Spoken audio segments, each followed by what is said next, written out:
Warrior, the ruthless juggernaut. Warriors use mobility and strength to control their opponents with abilities like Charge, which allows them to rush an enemy and stun them briefly, Hamstring, which slows an enemy's movement speed, and Intimidating Shout, which causes their target to cower in fear while any nearby enemies run away.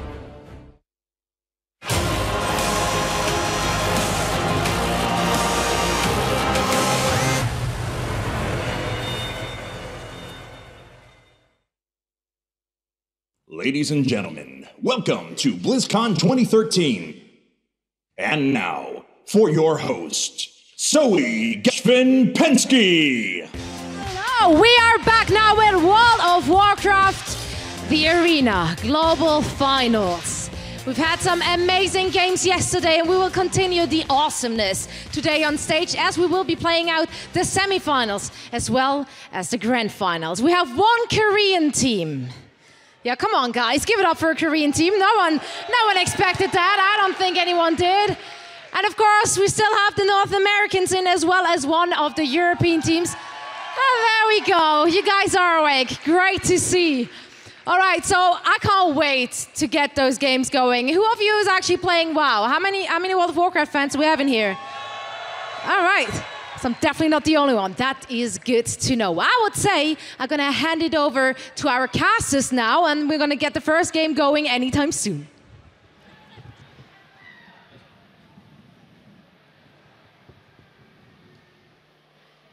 What is up, guys? Welcome to day 2 here at BlizzCon 2013. I am Isaac Azale Cummings-Bentley, joined, of course, by my good friend Adam Hoodrich Brown. You guys already know. A pleasure to be up here with you, Isaac. Kind of switching up the casting guys up here. So really excited about these games. I mean, it's coming down to the last day here. We're going to have a winner walking away with that $105,000 cash pool. Yeah, it's pretty sick, man.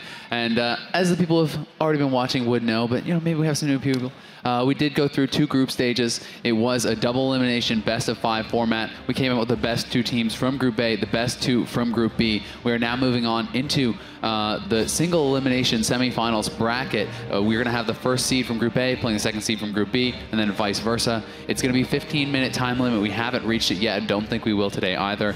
With dampening coming into effect at 5 minutes, it's going to ramp up pretty quickly. The first map always going to be in a grand arena here, and then it's going to be loser's pick moving past that.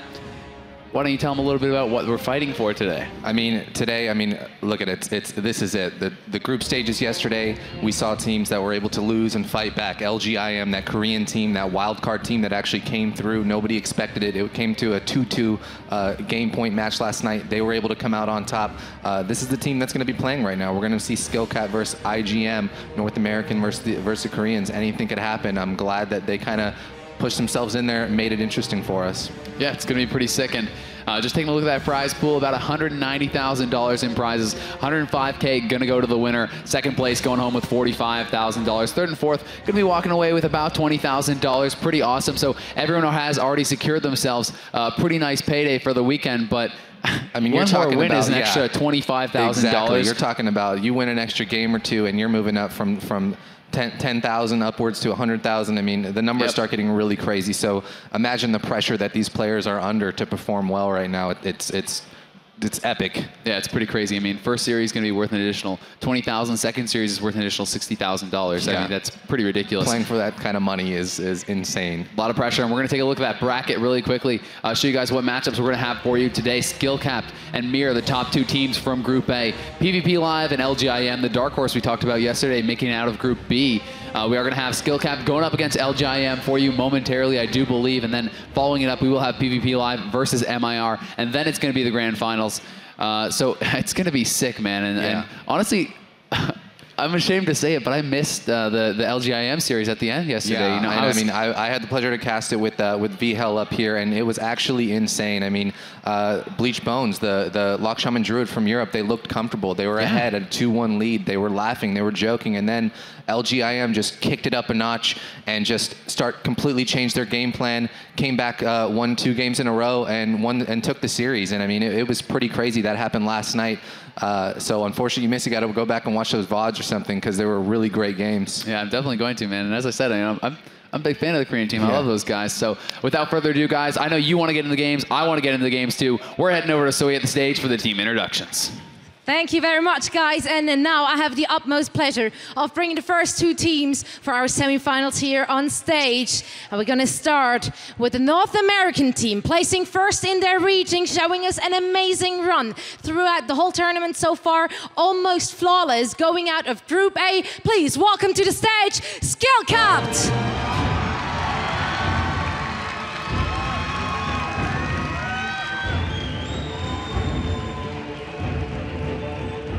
And fighting their ways during the group stage through the losers bracket, having a really rough run there, but causing a huge upset going up against Bleached Bones yesterday night. Please welcome from Korea, Team LGIM.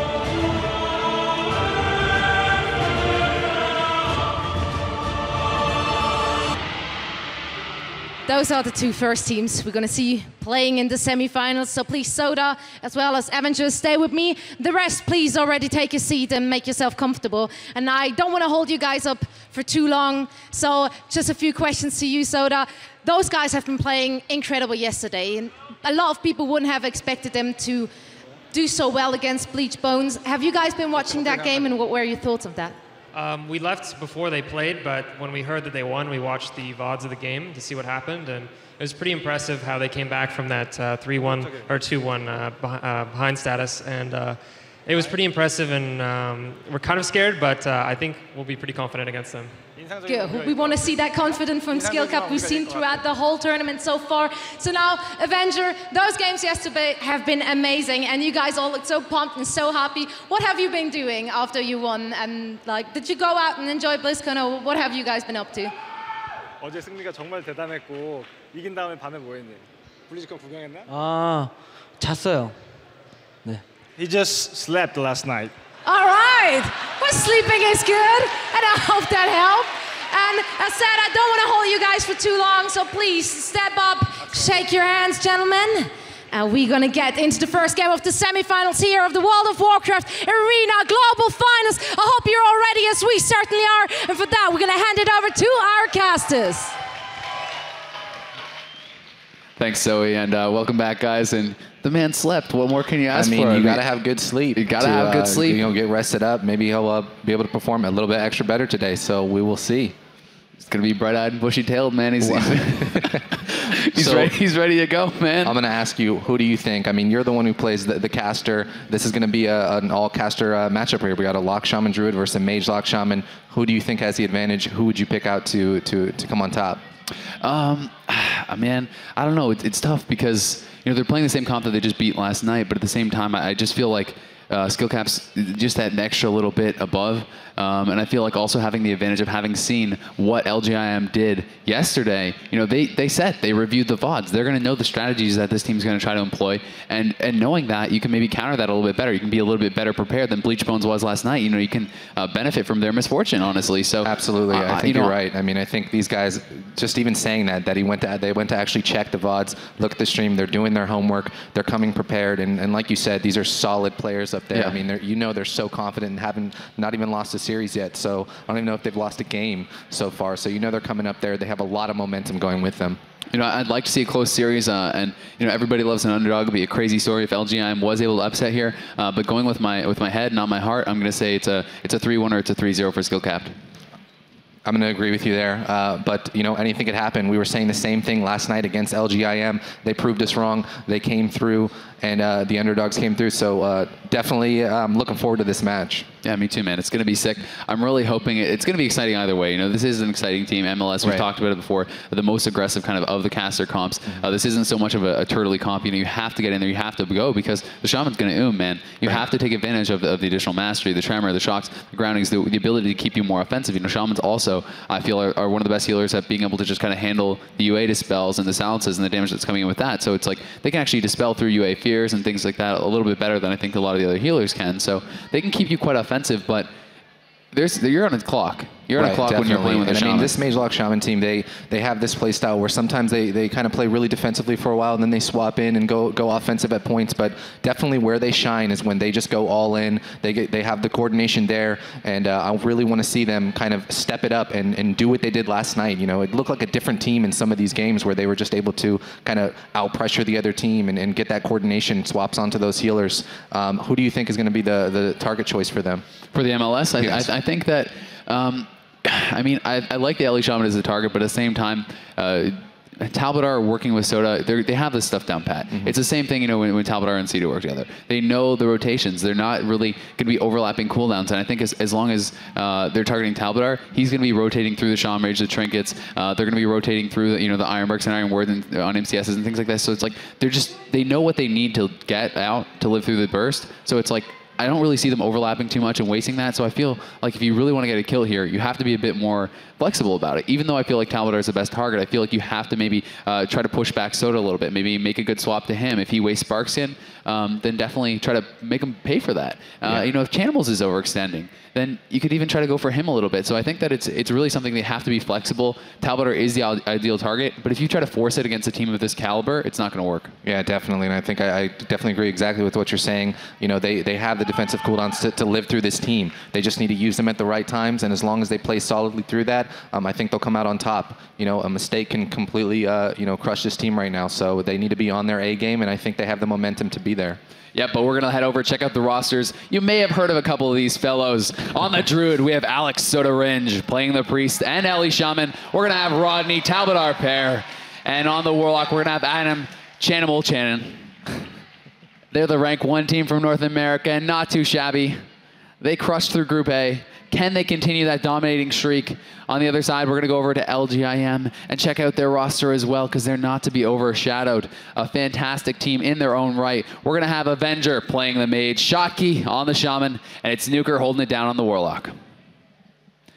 So, yeah, and I mean, we saw a lot of impressive play out of all 3 of these players last night. I mean, you know, Avenger, such an aggressive mage. He has a really interesting play style where he just is going in there, he's casting everything and just getting in their face with a lot of things. And like I said, I really like to see this team when they just realize what they need to do and they just you know, put their swaps, get everything coordinated, get all their timers coordinated, and just go in there and out pressure them. When they start playing defensively, they all start rotting. The Shaman has trouble. I'm Shotki, so we'll see if this Lock Shaman Druid, if you know, skill cap can keep them on their toes and keep them you know, out pressured and having them run all game.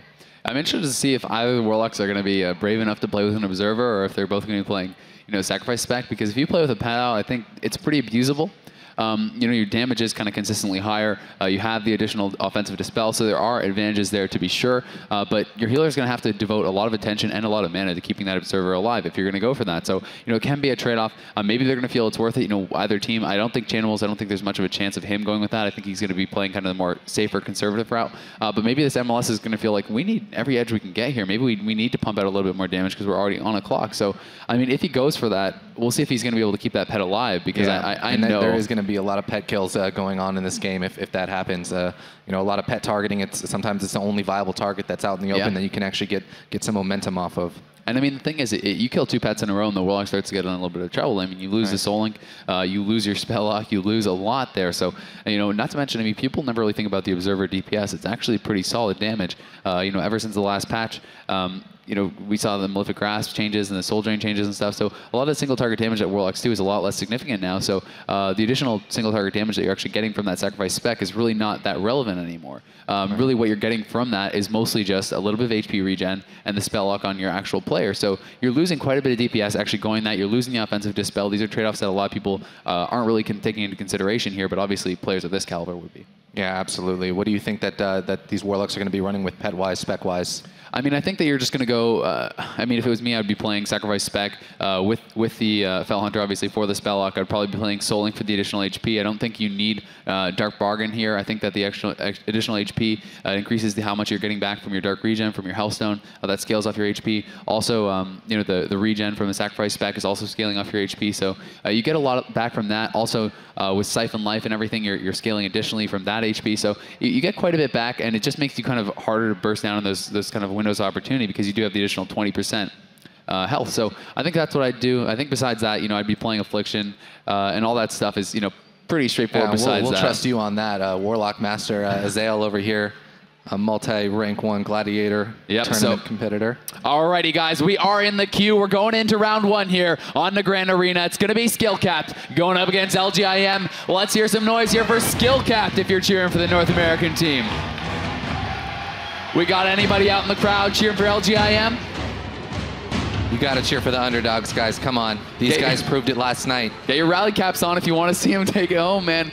But guys, we are in the game. It's going to be in the Grand Arena. Soda going to be playing that Resto Druid, Chanimal on the Warlock, and we're going to have Talbadar on the Ellie Shaman, Nuker playing the Warlock for LGIM, Avenger on the Mage, and Shotki playing the Shaman. And it's looking like both the Warlocks are going to be playing that Sacrifice spec. You see just the default Fell Hunter out, so they are going to be able to just throw that MCS and then Spelllock, and then sacrifice that pet right away. So we are going to have both of them charging in. There's that Blanket CS onto Avenger. He does sacrifice his pet now. Chanimal's trying to get those dots rolling early on here with that Trinket proc. Probably wants to pop his Demon Soul before that does expire if he wants to get that maximum damage, but he's actually going to get locked down, so going to lose the opportunity to do that. Yeah, I mean, both teams playing a little bit passively right now. A little bit of cooldowns being popped. There is a Hex on Avenger right now. You got to imagine this is the first match of the day. These players are going to be nervous, trying to feel each other out for the first couple minutes of this game. Yep, and we are going to have full dots on that Water Elemental Pet's a big target here, as we have seen in the past. Talbot are going to hold his Tremor. He does not want to waste it early on here. But there's the Sheep onto Soda. Can they get anything going here? Shotki actually a little bit of a target here for Skill Cap. Chanimal going to go into the Hex, not getting decursed by either of the players. He is going to get caught now, but Talbot are already Shaman Rage there. Seemed a little bit preemptive, maybe feeling a little bit nervous, but here's a big huge swap. Sheep onto Soda. He does use that Bark Skin a little bit late, but the Mortal Coil does come out. I think he's going to be okay with this with that Bark Skin up, but that is a huge swap onto him. Does catch a big heal right there. Is going to be topping himself off. I'm Shotki dispelling the UA, dispel again. Kind of falling behind right now, but he does have his Trinket up. Seems like he's going to be okay for that. Yeah, and I mean, that was the Shroom used those Swiftmen as well if they can get back to him before Barkskin comes, and this could be the time right now as he goes into the Howl of Terror. Are they going to look to get back to Soda, but the Tremor now comes out from Talbot. So intelligent to hold that earlier, setting this up, but look at Shotki now. He's going to be in the bash, the Spelllock followed up. Heart of the Wild been popped here by Soda. He's going to look for the main, will he be able to get it? Shotki goes through the gateways across the map. He needs to get this heal off. Unleash goes up. We see the Nature's Guardian proccing. The crit heal is going to come in, and Nuker now taking some pressure here. Here's the Deep Freeze on Soda. The Barkskin not available, but a beautiful Root Beam shutting down all the damage there from Talbadar. He's going to say no to that. We see the Coil come in, but there by just a little bit too late. Breaking that swap up. I'm shocked. He's stuck in a fear right now. He's really low. He might be into some trouble. He's into the middle of the map. I know that Skill Cap is looking Soda at for him. the maim. He's going to be, and he goes for a Ferocious Bite instead, but a real Howl comes out. He's going to have to Tremor that, running with the Essential Gun. He gets disarmed. He's going to go down. And oh my God, Skill Cap take first blood, making it look easy here. Definitely playing so aggressive onto that Shaman. I mean, I think when we were watching those warm-up games yesterday, we saw them going on that Shaman. That's who their kill target is, and they showed it right there, playing so aggressive onto them. Yeah, wow, just that was some incredible damage there. I'm not sure if that was he got purged on his like on his run cast on his Spirit Grace or what exactly happened there. But I don't know. I'm not sure either. I mean, he was caught in a pretty bad spot. He had that Howl of Terror. I think it might have been a 1-point maim or something. Like, yeah, I mean, definitely. We've seen the Druids this whole tournament. Even yesterday, Minpoke going out there with the Heart of the Wild, the maims. They're getting in there. They're helping their team finish those kills. And Soda, excellent play right there. Definitely, I think Talbadar. It's breaking that swap up when Soda didn't have his cooldowns. That was a huge play right there. So, obviously these players playing at the very top level. Getting done what they need to get done, man. And, that window of opportunity when you don't have Barkskin, that is when you want to go for those kills. They knew it. And so many teams failed to do that, man. But LGIM got there. They actually set up the swap. They had a nice opportunity here. But the thing is, they couldn't do anything about it because there was the Earth Grab route, there was the beam went down. Yep. I mean, it was flawless. I mean, exactly, it was flawless. I mean, they knew exactly what happened. Soda got so low, even through Barkskin, he didn't have it up. If Talbadar didn't stop that, who knows what could have happened? He may have just fallen over. But Talbadar doing a great job breaking that up, and then obviously they just carried the momentum off of that and got the kill.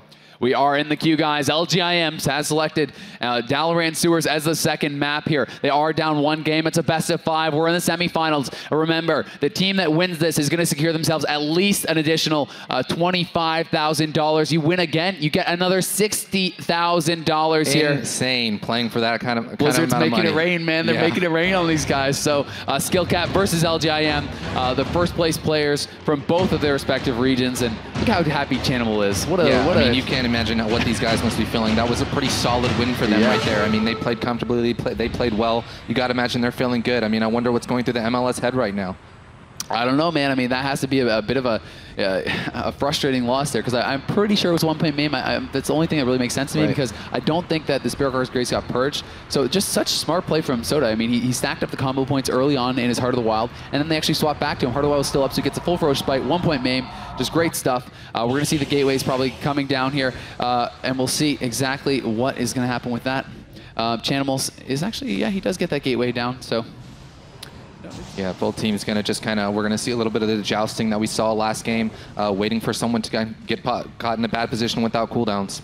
Yep, so Avenger here just trying to stack up those icicles early on. The blankets, yes, going to come out there from Chanimals. It is going to miss, but I mean, he's just doing that. He wants to get his sacrifice out there. So really, players just kind of throw out that blanket. It's not really very important. You can see him actually healing up his water elemental there with the Frostbolt heals. Talbot are going to be pushing forward, looking for that Hex. He's actually going to get locked on it, so won't be able to Shaman Rage, you know, if they do go for the damage on him, but he's all over that. He is going to be healing himself up. But now the Shaman Rage is going to come out from Talbot. Talbot is taking some damage here. The Root Beam going to go down. It's actually going to be trinketed by Avenger, as Avenger is going to look for the swap onto Soda here. Soda in some trouble. Full icicles were there. Yep, he's got bark skin up. He's going to be able to live through that. So you know they're going to be looking at him for that next deep freeze without that bark skin. But I'm shocked he's taking a little bit of trouble. He knows he's a target. He knows that last game he was the one who went down. He's got to be careful here. Talbot are dipping a little bit low. No Shaman Rage. MCS onto Soda there. Yeah, and the Nature's Guardian does proc. He has to use the Iron Bark. So Soda's not going to have bark skin or Iron Bark. If they get back to him in the next deep freeze, this is you can't ask for a better setup than that. Will LGIM be able to do it though? Soda actually catches the UA to spell. If they could get there, that would be huge. And the gateway comes in. They're going to try to make this swap. The Haltear goes up. This is there into the middle. There's the Death Coil. Can they deep freeze off this? They could definitely get a kill if they're able to get this going, but the Displacer's Beast is there. The Fear is coming out on Avenger, preventing him from getting that deep freeze off. Great defensive play right there by Skillcap, being able to see what was coming, and Soda with the Displacer Beast around the pillar. Yeah, just fantastic stuff so far. Nuker, though, has that Demon Soul still up here. He's going to get put into the clone there by Soda. He's going to have to sit through the Shocky, you know, playing a lot safer this time. He knows how vulnerable he is now. He realizes the damage this team can put out. You can see him making the adjustments. It's a sign of a very good player. Yeah, definitely. I mean, we saw this last night, too, when I'm Shocky was the target. You know, they kind of adjust their play in between games, but I really want to see if they can connect on Soda. He is caught to that Haltear right now. I'm Nuker dipping a little bit low, but I think he's going to be fine. Yeah, I definitely think he is going to be okay. You know, you can see Shocky constantly. We talked about it before the game, just dispelling those UAs off, trying to keep his team clean of dots, but, you know, he's having a hard time of it. Chanimal just constantly reapplying those. Healing Surge going to come out there, is topping his team right back off, and Soda is caught in the sheep. We're going to see that very early Shaman Rage here, actually, from Talbot. As the Frost Orb does come out, he's just going to immediately use that. The beam goes down defensively there from Talbot as well. That was he's a just great trying to play shut right down there. as much damage as that was the Frozen Orb from I'm Avenger, so he completely negated that. They didn't take too much damage. The Lock Shaman Druid Skill Cap playing very well defensively right now. They know what Here's the MLS... Here's going to come the swap, though, on a Shocky. They knock him back into the side, and they are looking to go on him. You can see Talbot are trying to set that up with the Unleash. The Ascendant's going to have to come out here. There's the Bash. Heart of the Wild is up now from Soda as well. You can see he's going to want to get offensive here. We'll see what he's going to be able to get done, but Talbot are taking some serious damage, and Soda doesn't have time to go offensive just yet. He's going to have to heal him back up first. Soda going to be Death Coiled off there, though. He even has a Trinket proc up, so he could do a lot of damage, but he's actually going to get caught in the sheep. Not able to shift that is Soda, and good dispel trouble for Talbot. Yeah, and Talbot seems like he's going to be okay. I mean, they don't have Iron Bark, they don't have Shaman Rage up yet, but you know, just really good positioning right now. Soda caught in a little bit of CC, but I mean, both these players have their trinkets up. They seem confident.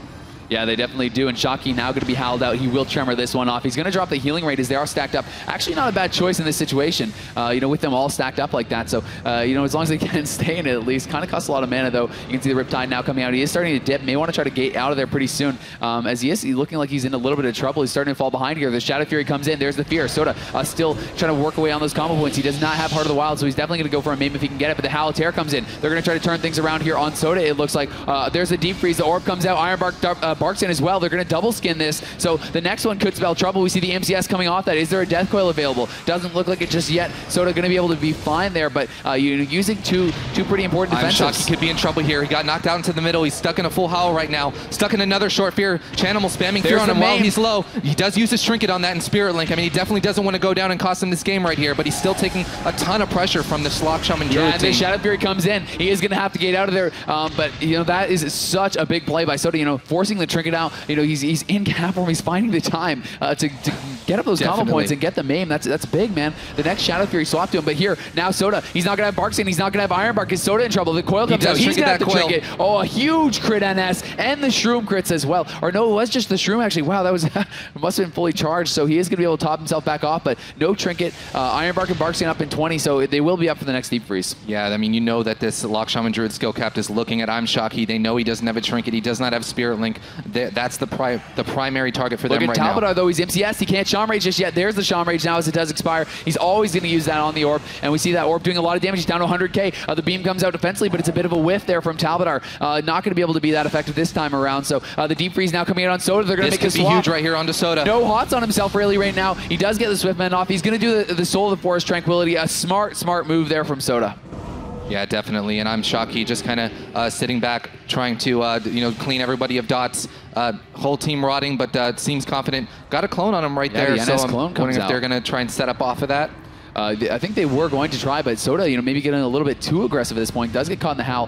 He has to be careful because he doesn't have Trinket. He doesn't have Barkskin either. So, he doesn't want to get too aggressive. He is making those big plays, but a little bit too much can sometimes cost you. There is the deep onto Soda into a full sheep. So Talbot could be in trouble here. No Trinket, no Shaman Rage, man. He could actually go down here. The Death Coil comes out. Do they have a follow-up for Soda? They're going to need it. Another sheep coming out on Soda. It's going to get knocked back by Talbot by the Thunderstorm.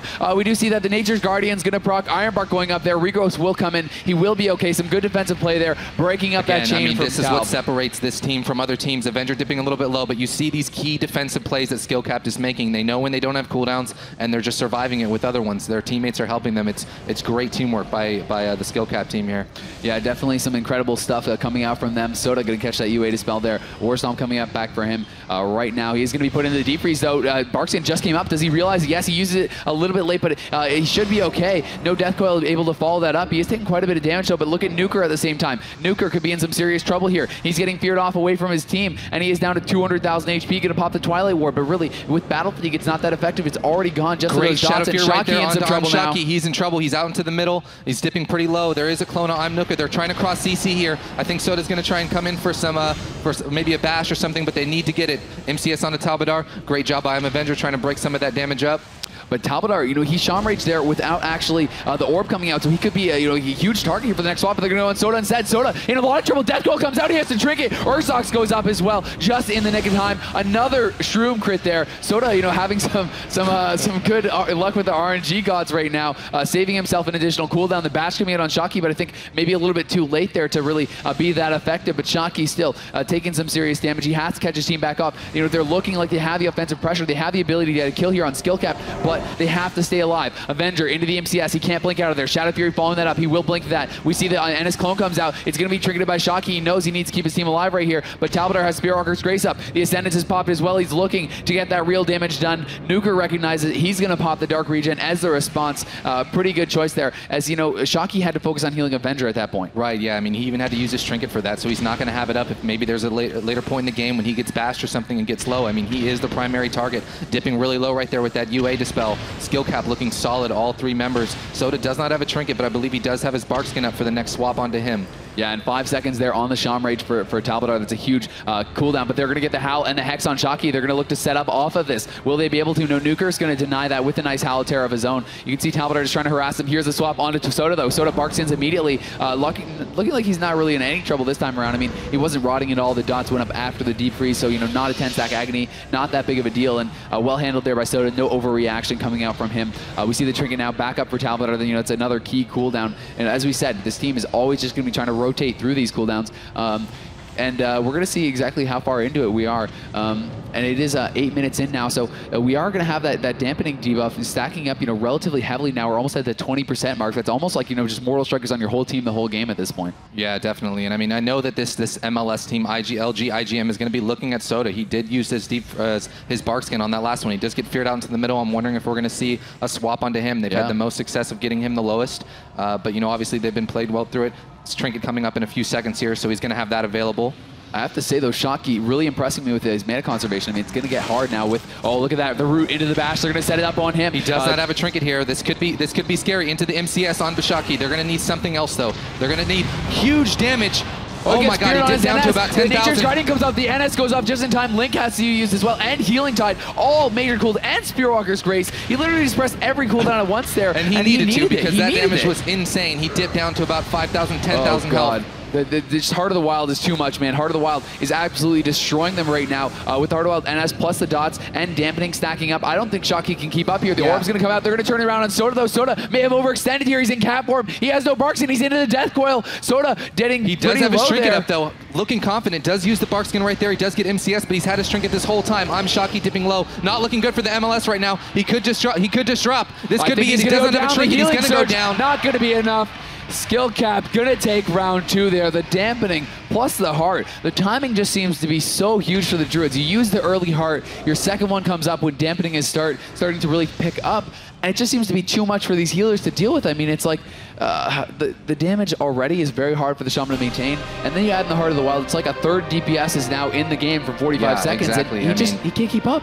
And that's got to be one of the most intense games that we've seen. I mean, that was great play from both teams, offensively and defensively. I mean, it wasn't one-sided at all. We saw both teams dip down to about sub 15, 10% even. Yeah, I mean, honestly, there was one time I really thought there was a pretty high chance of Talbottar dying. I mean, Soda got caught in the full sheep, no trinket available. Talbottar actually.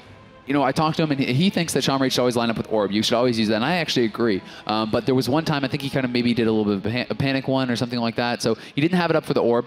And, you know, there was Orb up, there was everything coming out on him, and the only reason he was able to survive, he was able to, you know, to break up that sheep. You know, he was able to ground one sheep, and then he was able to Thunderstorm the next sheep, and I don't know if he shocked a fear in there or whatever, but he was able to stop, you know, multiple CCs in a row coming out on his Druid. Otherwise, I think he was pretty much guaranteed to die there. Yeah, and I mean, we both played with Talbottar. You've obviously played with him a little bit more. Just a great player defensively, knowing when to stop CC. Yeah, exactly. Excellent play by him, breaking that stuff up.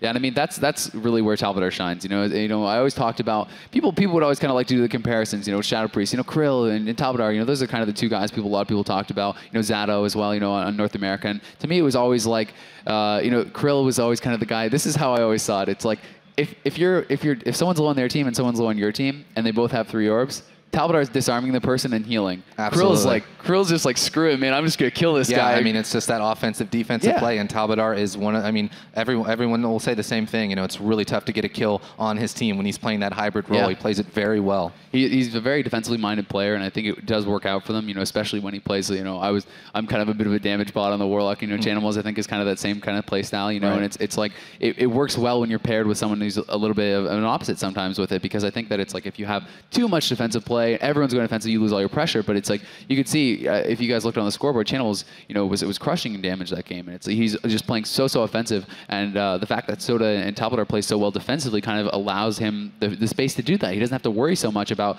you know, always peeling and always doing this stuff. I mean, and we saw great setup by LGIM. I mean, they were connecting. They had the deep freezes, the orbs when there was no bark skin, no Shaman Rage, but, you know, again, the teamwork of skill capped, being in those situations, they know what to do. We talked about this before the match. They have the cooldowns. They know exactly what to do. As long as they do it, then they should be able to live that, and they did.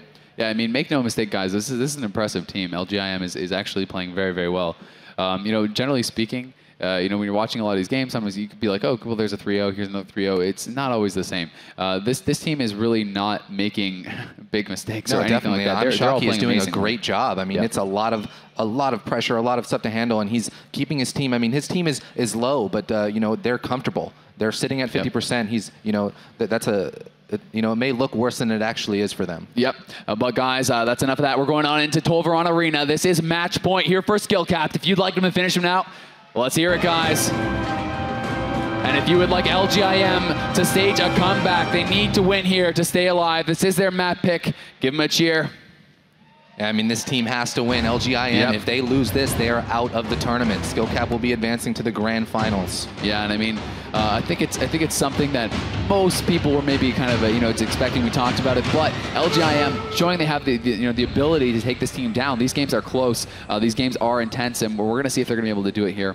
They're going to have to. They're going to have to pull out something special. Oops. All right, so again, we're probably going to see some jousting. I mean, we've seen both these teams. I wonder if the LGIM is going to stick with going on Soda. Do you think that's the best target for them to be doing these huge deep freeze swaps onto? I mean, I think what they're doing is actually really good. They're swapping between Talbadar and Soda. They're not getting too caught up on either, and I think that the timings of it is really what's so important because so many people force the Barkskin on Druid. They don't get back before it's up, so they're wasting their damage. This team is not making that mistake. They're forcing Shaman Rages. They're forcing Barkskins, and they're doing a great job. But look at that. You know, once again, Talbadar just going to sit through that Howl. You know, he's not going to waste his Tremor. He's going to save that. There's the Orb coming out immediately. It's going to be on Talbadar and Chanimal. They're going to swap it up onto Chanimals, it looks like. He's going to be the target for now. Deep Freeze CC onto Soda, actually going to be turned into some damage. Now the coil on Chanimals, really kind of just mixing it up here quite a lot, but the Tranquility coming out there from Soda with the Solar Forest. Soda kind of splitting up, you know, being able to heal through that spread damage that MLS was just kind of splitting up the damage there. So he's going to be stuck in a Sheep right now, but not, you know, comfortable with that. Great cross CC, Chanimal stuck in a Hex, MCS off of the Sheep. I'm shocking a little bit of trouble, but not too much. Again, this MLS is going to hover around the same, 60% health, but they should be fine. Oh, look at the big burst, though, coming out onto Avenger. A little bit scary moment there. Yeah, he's going to be forced into the Ice Block as Talbadar was just giving proc after proc after proc onto him, just really putting out so much damage there. Avenger going to have to get it behind the pillar, going to have to get his Water Elemental out, but you can see this guy loves to play that setup. You know, he's holding his Icicles. Once again, he always seems to have 5 Icicles. He's not wasting them on Lances when he doesn't need to, when it's just going to be kind of meaningless damage. He's saving it for the proper moment. I like this playstyle. Shockey doing a good job cleaning his team of those dots. Going to be able to get them stacked back up, but here's the Root Beam. They're going to go offensive onto Shockey, I think, but there's dots just coming up right now, and he's able to dispel them off instantly before the Hex. So really, Shockey just so fast with that he shut down the swap completely. Yeah, I mean, and you can tell that you know, the MLS, LGIM does not want to lose this game. They're playing defensively. The whole team gated behind the pillar, but Skillcap recognizing that they can't let this team, you know, gain any momentum. They're just rushing right in there right after them. Yeah, and I think that is an intelligent way to play here for Skillcap. They want to dictate the pace of the game. They want to make the other team, you know, make those hard choices, make those difficult decisions. You know, who do I heal? When do we go out? Are we safe? Are we not? So I really do like the fact that they are just trying to push the pace here, and we're going to see Nuker going to be feared off there. The Deep Freeze comes out on Chanimals. He's actually going to trigger that immediately, getting a little bit nervous as there was the MCS onto Soda, and I think it's not a bad choice. You know, they're not even going to have to use Ironbark or anything there, and I think Chanimals feels confident that he's not going to die, so I like the decision. I definitely agree. I mean, I think that, you know, just playing safe, he's got other cooldowns to live through that. I don't think he thinks that he's the primary kill target, so just kind of breaking up that damage, keeping their momentum. I mean, they're all just above 90% right now, looking very solid. Yeah, and you can see Chanimal just constantly swapping those dots around, you know, recasting the UAs as much as possible as well here. He's going to be howled off. Maybe have to sit through that. No, I think he is going to be able to get tremored out of that, actually, by Talbadar, it looks like. So going to be throwing that fear on Nuker now. And we are going to see the Root Beam going down once again. This one defensive here from Talbadar. And, you know, that's one thing they may realize is they don't actually need to get a kill. They can just win on a timeout, so they can play safe. But we do see the MCS onto Soda following up that Sheep, and they are putting a lot of damage onto Chanimals here. So Chanimals is going to be okay. I see, you know, Talbadar was there dropping the Healing Tide, and Soda going to be able to sit through that CC as a result of that. And yeah, I mean, we see I'm Shockey playing extremely defensive right over here. He's just cleaning his whole team, dispelling UAs, LOSing everything. A great job defensively. What do you think, just taking even Gateway right now, but what do you think they need to do to kind of get him off of the pillar, get him as the primary kill target? What does Skillcap have to do to make that happen? I think you want to put a Gateway down on the other team's Gateway. This is the team that's pushing the pace. When they're playing that defensive, you know that you have, you're the one that wants to play on top of them. And, you know, they're playing a little bit scared, and I think rightfully so. The Shadow Fury Howl going to come in, but yeah, replace that Gateway on top of it, chase him down, don't let him get away like that. And just trying to make him pay for it. If you can get them split up, it's pretty huge. You can get a root on half his team after the Gateway, chase him down. Could be a 3-on-1. And I'm Shockey catching the UA dispel right now. You know that they're going to be looking at him. Talbadar has the beam on him. He could be in a little bit of trouble right now. Definitely could. Here's the bash coming in. No MCS. The Healing Tide going to go down. He's going to instantly trinket that, but he is caught into a short fear right now. I'm not sure if they're going to keep looking at him. They did get his trinket out of him right there with that bash from Soda. Yeah, and I mean, with the Healing Tide down and the NS, they're going to give up. They know they're not going to get a kill right here, so why waste the damage? They force the cooldowns. They don't need it. But we do have that triple Howl coming out. There's a Hex on top of Halidar, so we cannot actually do anything about it. And they're getting the 3v1 here onto Chanimal. Chanimal actually going to pop those healing cooldowns immediately. He doesn't even want to risk dipping low here. You know, preemptive. But at the same time, had he gotten Deep Freeze, that would have been a very, very good choice. So we do see now Ironbark Barkskin as well coming out there onto Talbadar. Talbadar is going to have to use his Shaman Rage. Also, you know, as I said, just always trying to use that on the Frost Orb. You know, it gives so much damage, so many procs, so it's really it's a good time to use it. What do you think of the target choices right here by LGIM? It looks like they're starting to go a lot more onto Chanimal. Is that the right target for them? I mean, we talked about it before, that Talbadar we thought would be the main target, but they were going onto Soda, but now they're going onto Chanimal. What do you have to say about that? I mean, I feel like it's a bit of a desperation move, if I'm honest. I think they're just saying it's not working, we're losing, we have to mix it up. But I think Chanimal's playing properly will not die here. We'll see if they can prove me wrong, though. He's going to be put into the death coil. But so far, they've put some damage into him, but really have they got him below 80%? I don't think so. So, I just think that Warlock's with the port, with the two hybrids supporting him is not really the right choice, because it's like, if you go on one hybrid with the deep freeze, you just CC one person and you stop the healing. If you go on the DPS, you have to stop two people from healing. Yeah, definitely. I mean, I agree with you that it is kind of, maybe they're just getting frustrated. They can't kill anything. They're kind of trying to swap things around. We see the deep on the Soda there. It looks like it's just for CC. I know that Skill Capped is going to be looking at I'm Shocky. They know he doesn't have a trinket for a few seconds. That's who their primary kill target is. They're going to be looking at him for the next kill attempt. Yep, and there's that spell lock going to be used on Talbot. Will lock him out, but not too big of a deal. We can see that the Lava Surges actually do unlock. That's a bash into clone right there on I'm Shocky. It's going to get a block out of Avenger there. So, Skill Capped showing that they can pretty much go on any single target on this team. We do see the orb right there. Soda, though. He's going to have to Barks in immediately, but he has no hots on himself. A lot of damage coming in. Do they have a death coil to follow up? Doesn't look like it. He will be able to displace her away. He's going to be okay, but some major damage did come out. He was able to hold his trinket, though. Now, once again, going to go for that Soul of the Forest. Tranquility, which is just so powerful with that haste. And we do see Shocky catching away to spell. If they can get over to him now, he's actually rotting quite a bit, but Avenger now the target is going to have to pull back. Nuker rotting a little bit here himself as well. We can see Talbot is low on mana, but not that big of a deal. Shocky so far has maintained incredibly well, but we're getting into that dampening territory now. I mean, we're at about 6.5 minutes right now, so dampening is going to be picking up. We're going to see this MLS team probably starting to struggle a little bit. The swaps onto Skill Capped are going to be stronger. Everything's going to start picking up pace here in the next few minutes here. Yeah, definitely. And, as we talked about Heart of the Wild, it does come up, probably around the 8:30 mark, something like that, depending on when Soda used it. So that's massive, because once dampening's at that point, you add in that, and I just think that that's pretty much their strategy. I feel like they're just waiting for the second Heart of the Wild, and then they're just going to try to finish the deal. Right, and I mean, we did just see a full sheep onto Soda. That was a shamanistic rage out of Talbot there. He's not going to have that if they do a setup on him next. Yep, he will not have that, and that is huge, but Soda still has a trinket. Talbot has his as well, so it's going to be hard to get that kill. They're going to have some incredible CC coming out to be able to land that, I do believe, because with both of them having it available. And Soda, he does still have 3 minutes on that Heart of the Wild, so he used it a little bit later this game. It could be somewhere closer to 2.5 or something like that, but I don't think it updates until it's actually under that. But regardless, it will be coming up around 10 minutes then, and that's going to be when you're already at 30% healing debuff on the whole team, and I think that's a pretty big good move right there. I'm Shocky was stuck in a short fear, didn't have his Tremor available, decided to trinket it, so he's not going to have that up. Nooker was dipping a little bit low.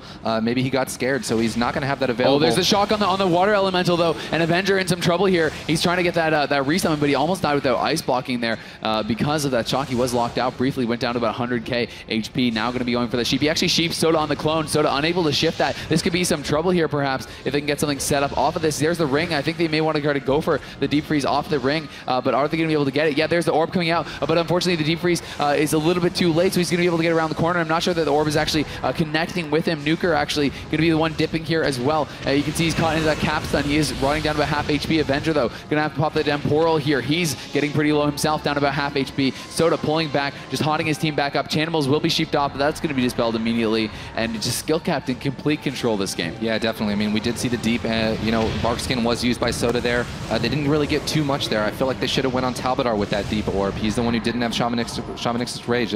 Again, maybe switching targets a little bit too much. We do see the deep right there, comes out. The MCS as well. Neither of them going to trinket. A little bit of a risky move, but he knows he has that Nature's Guardian. It will proc, and that's going to be enough. With that Cenarian Ward coming out as well, so he is going to be okay. We see that beam going down on Shocky. I'm not sure if that was a lock or just kind of a preemptive thing there from Talbot, but he is going to be spamming out those chain lightning, trying to spread the damage around here as those players do group up. The Shadow Fury going down, going to land on both the DPS from LGIM, but Talbot, is kind of rotting. And I feel he does not have Shamanistic Rage. Soda's in the MCS. He could go down. And they connect. Wow. Yeah, just taking a game from Skill Capped. That was a huge play there.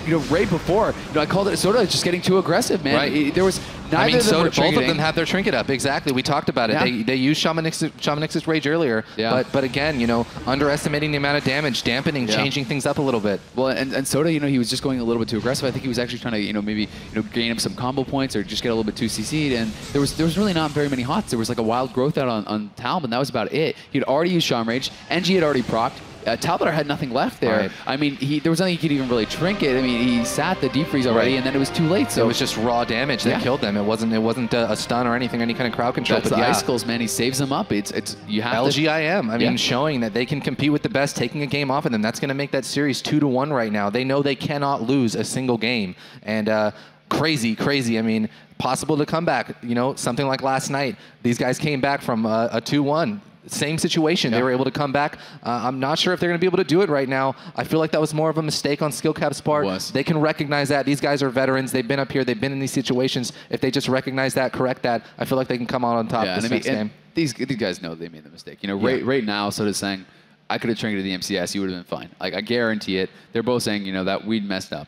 There's no like, what did we do there? You know what I mean? That's an obvious mistake. These guys know it. We know it. The crowd knows it. And they're going to try to fix that, you know? So it's like, although they did get a win off something like that, LGIM is not going to get another freebie. I just don't see it happening. I don't see it happening either. I mean, these guys, like we said, they know they have the abilities up. They have, you know, they know what to do. They have the cooldowns up. They press them. They're going to live through it. Yep, and you can see they don't even need to talk about it. They want to get right into the game. Blade's Edge will be the choice for your North American team. It is Skill Captain. They're going to try to finish it off. Once again, we're still at match point here. 2-1 lead for Skill Cap over LGIM. Blade's Edge is the map. Let's get some noise, guys. And again, I mean, these series, I mean, we're going up to, you know, $10,000, $20,000 when you're $60,000 even when you're winning a series like this. It's crazy, you know, prize cash money on the line. Yeah, just the increases from third, fourth to second, and then to first is just insane. You win one series at this point, $25,000 additional dollars for your team. Win two series, an additional $60,000 on top of the 25 that you just won. It's unbelievable. You know, this is big money on the line here. Neither team wants to lose. LGIM definitely has the ability here to be able to bring this back, but we're going to see if they're going to be able to do it. How do you feel about this map? You know, Blade's Edge versus these Wizard Mirrors. How does it usually play out? You know, I feel like this is a map that's going to go long. We have both port on Soda and Chanimals, and I think that's why they probably want to switch it up. We'll see if he's still playing with Beam, but my guess is well, he is. Okay, so my mistake. But still, I think it's a map that you can kind of kite it out. You can play pretty defensive, and you can try to knock Shocky off the bridge into kind of awkward spots. So the Shadow Fury going to come down on Shocky and Nuker there. Demon Soul has been popped by both Warlocks with that trinket proc. Nuker actually using the on-use trinket. Pretty strange choice there. But anyway, Shocky going to have to pull back down here onto the bottom. As he is taking quite a bit of damage and is actually going to drop that early healing tide. Yeah, definitely. And again, we're going to see, you know, like the game pace doesn't really kick in until that dampening kicks in, it seems like. We did see a little bit of damage on a Soda right now, but the MLS just kind of putting damage into Chanimals, you know, trying to keep their momentum. Shocky right there, caught to a howl into the middle of the map, so it could spell trouble for him. He's able to get out of that. It's going to be fine. Yeah, you see Soda even throwing out that root onto him, you know, just trying to slow things down. But Shocky all over that. He's just going to spell it off with UA, and he's doing a good job. But he's going to get locked here, and now this is where things could get a little bit dicey as the procs start coming out from Talbot. He throws one Lava Surge after him, but Shocky staying out of LOS. The Nova's coming in from Avenger. Good defensive play here, but the Shadow Fury now going to land. The Deep Freeze comes out on Chanimal. There's the beam down onto Shocky. Shocky going to be able to walk out of that, but there was a Deep Freeze on Chanimal, and they're doing the damage actually here to Soda. So they're actually spreading around damage quite a bit, and now Talbot are starting to rot. The MLS really trying to make things happen here for them in this fourth game. You know, they need to push it to this final map. They want to so badly. They've practiced, you know, hundreds and hundreds of hours to get here, and now it's all come down to this. So Talbot are dipping low. Soda is caught into a sheep right now. I'm not sure if he has Shamanistic Rage up or not, but he does have his trinket available. Both Talbot and Soda have their trinket available. They're not going to make the same mistake they did last game. Yeah, definitely not, but Talbot are actually able to hold the Shaman Rage there, so, you know, good decision. He got away. He knew no more damage was incoming. He was able to hold it, but now the Shadow are going to be coming in. No, it's going to be shocked off there by Talbot, saying no to that from Avenger. Avenger going to drop down to the bottom, but Shocky kind of being abandoned a little bit up top, but now the Deep Freeze coming in on Soda. Are they going to use that just for CC? Yeah, the MCS comes out on Talbot. Talbot will be the target. He is going to be able to get out the MCS with the Shaman Rage right there popped, so he's not going to have that available for the next. Both of them have their trinket up, so Soda's able to get out of that sheep. They're going to be able to recover from this, but the MLS, you know, being impressive here. I mean, they are definitely a scary team. They're actually the ones dictating the pace, and you know what's scary is that Avenger actually never even used his Icicles on that swap that forced Shaman Rage. He's still holding those, so they're really intelligent stuff. Shocky actually getting a drink to full as well. Things going very well for LGIM, our Korean team here, but there's the root beam coming in on Avenger. They're going to try to turn it around, try to go aggressive. aggressive here onto him. He needs to get that water elemental out. He wants to go for this deep freeze quickly before, and you can see he does have those 5 icicles now. He's looking for the poly. Will he be able to get it? The poly comes out on channels. There's the Howl onto Talbot. Talbot those keeping those full hots onto him, so they are expecting it. Can he get that water elemental? I think he's going to go for the summon now. Yep, here it comes, and now they're going to try to get this set up. We see there's the Will Forsaken use there. Polymorph going to be coming out on channels once again, and still 5-stack icicles. Soda with no hots. They may look at him. No, but they're going to go back onto Talbot. I'm Shockey playing so impressive to me right now, just really defensive, keeping his team free of dots. I mean, we've seen, you know, they're about 50, floating around 50%. He is feared into the middle, so this could be trouble right here. Yeah, and the block is great gateway right there, but I'm Shockey just kind of mitigating a lot of that damage. Yeah, you can just see they were doing fine on HP. Heart of the Wild comes out. They're all half. The block is forced. Just the additional damage from Soda is incredible. But look at this. This is a deep orb onto Soda right here. And he's not skinning it. And the coil comes out, and that could be a mistake. The late skin comes out now, but will they make him pay for this? The MCS coming out on Soda. He's going to sit through that. Looks like he's okay. He's in that efflorescence. We do see that Avenger's pet has been killed off once again. Temporal up on him. Soda going to try to get involved again with the end of his Heart of the Wild. He wants to get in there, get some extra damage out. Shockey put in the fear by Chanimal. We see the Spiritwalker's Grace was stolen there by Avenger. He's going down on the bottom. Shockey getting that clone from Soda right there. He's not going to have that later. I know that he wants to keep Avenger offensive and not fall too far behind. Did get a block out of him a little bit ago, so great choice. Trinketing that clone may come back to bite him later. Yeah, we'll have to see if they're going to be able to play defensive enough. If he does get caught in the bash, it's going to be up to his teammates to keep him alive. And we are seeing Avenger once again just trying to stack this up. He almost has Alter Time. He's going to look for the Icicles. He's going to go for the Alter Time or Burst. You can see Orb coming up in 10 seconds. The Alter Time up right now as well. He doesn't want to lose this pet too fast, though. He did just lose another one. So they got to try to keep these pets alive a little bit better. You know, at least give it a minute until it dies, and then you can have that cooldown back up to resummon. Shockey, as we see, just constantly dispelling those UAs, keeping his team clean. And looks like that Water Ellie will fall once again. Down, yep, does fall. The CS coming out onto Avenger. Can they actually force something here? Yeah, I mean, I think they were trying to look at Soda there. They got skin in the last swap, but he's playing so defensively. He knows that he can't push in right now. He's gonna be comfortable, you know, staying back fine. We see the NS out of him. And I mean, the thing is, once it looks like he still has NS up. Actually, I'm not sure what. Maybe looking for the clone, but it could get spell stolen or purged. So he has to be careful about that. And I mean, they wanted to go for that damage there, but they lost their opportunity as the Water Ellie went down. He had no, readily available way to get those fingers to get the deep freeze. So it's about to come back up now, but they have to be careful about that. You know, it's shutting down these burst windows that they're having. You know, they force cooldowns, but now the cooldowns are all coming back up because they had to wait so long before they did the damage. As we can see, we're past 5 minutes into the game now, so dampening coming into play here. Shockey caught by the Shadow Fury, triple Shadow Fury into the triple Howl, looking like it's not going to be Tremor, and maybe it's not available. The clone comes out on Nuker. Yeah, finally he was able to use that NS on a Nuker right there for that clone.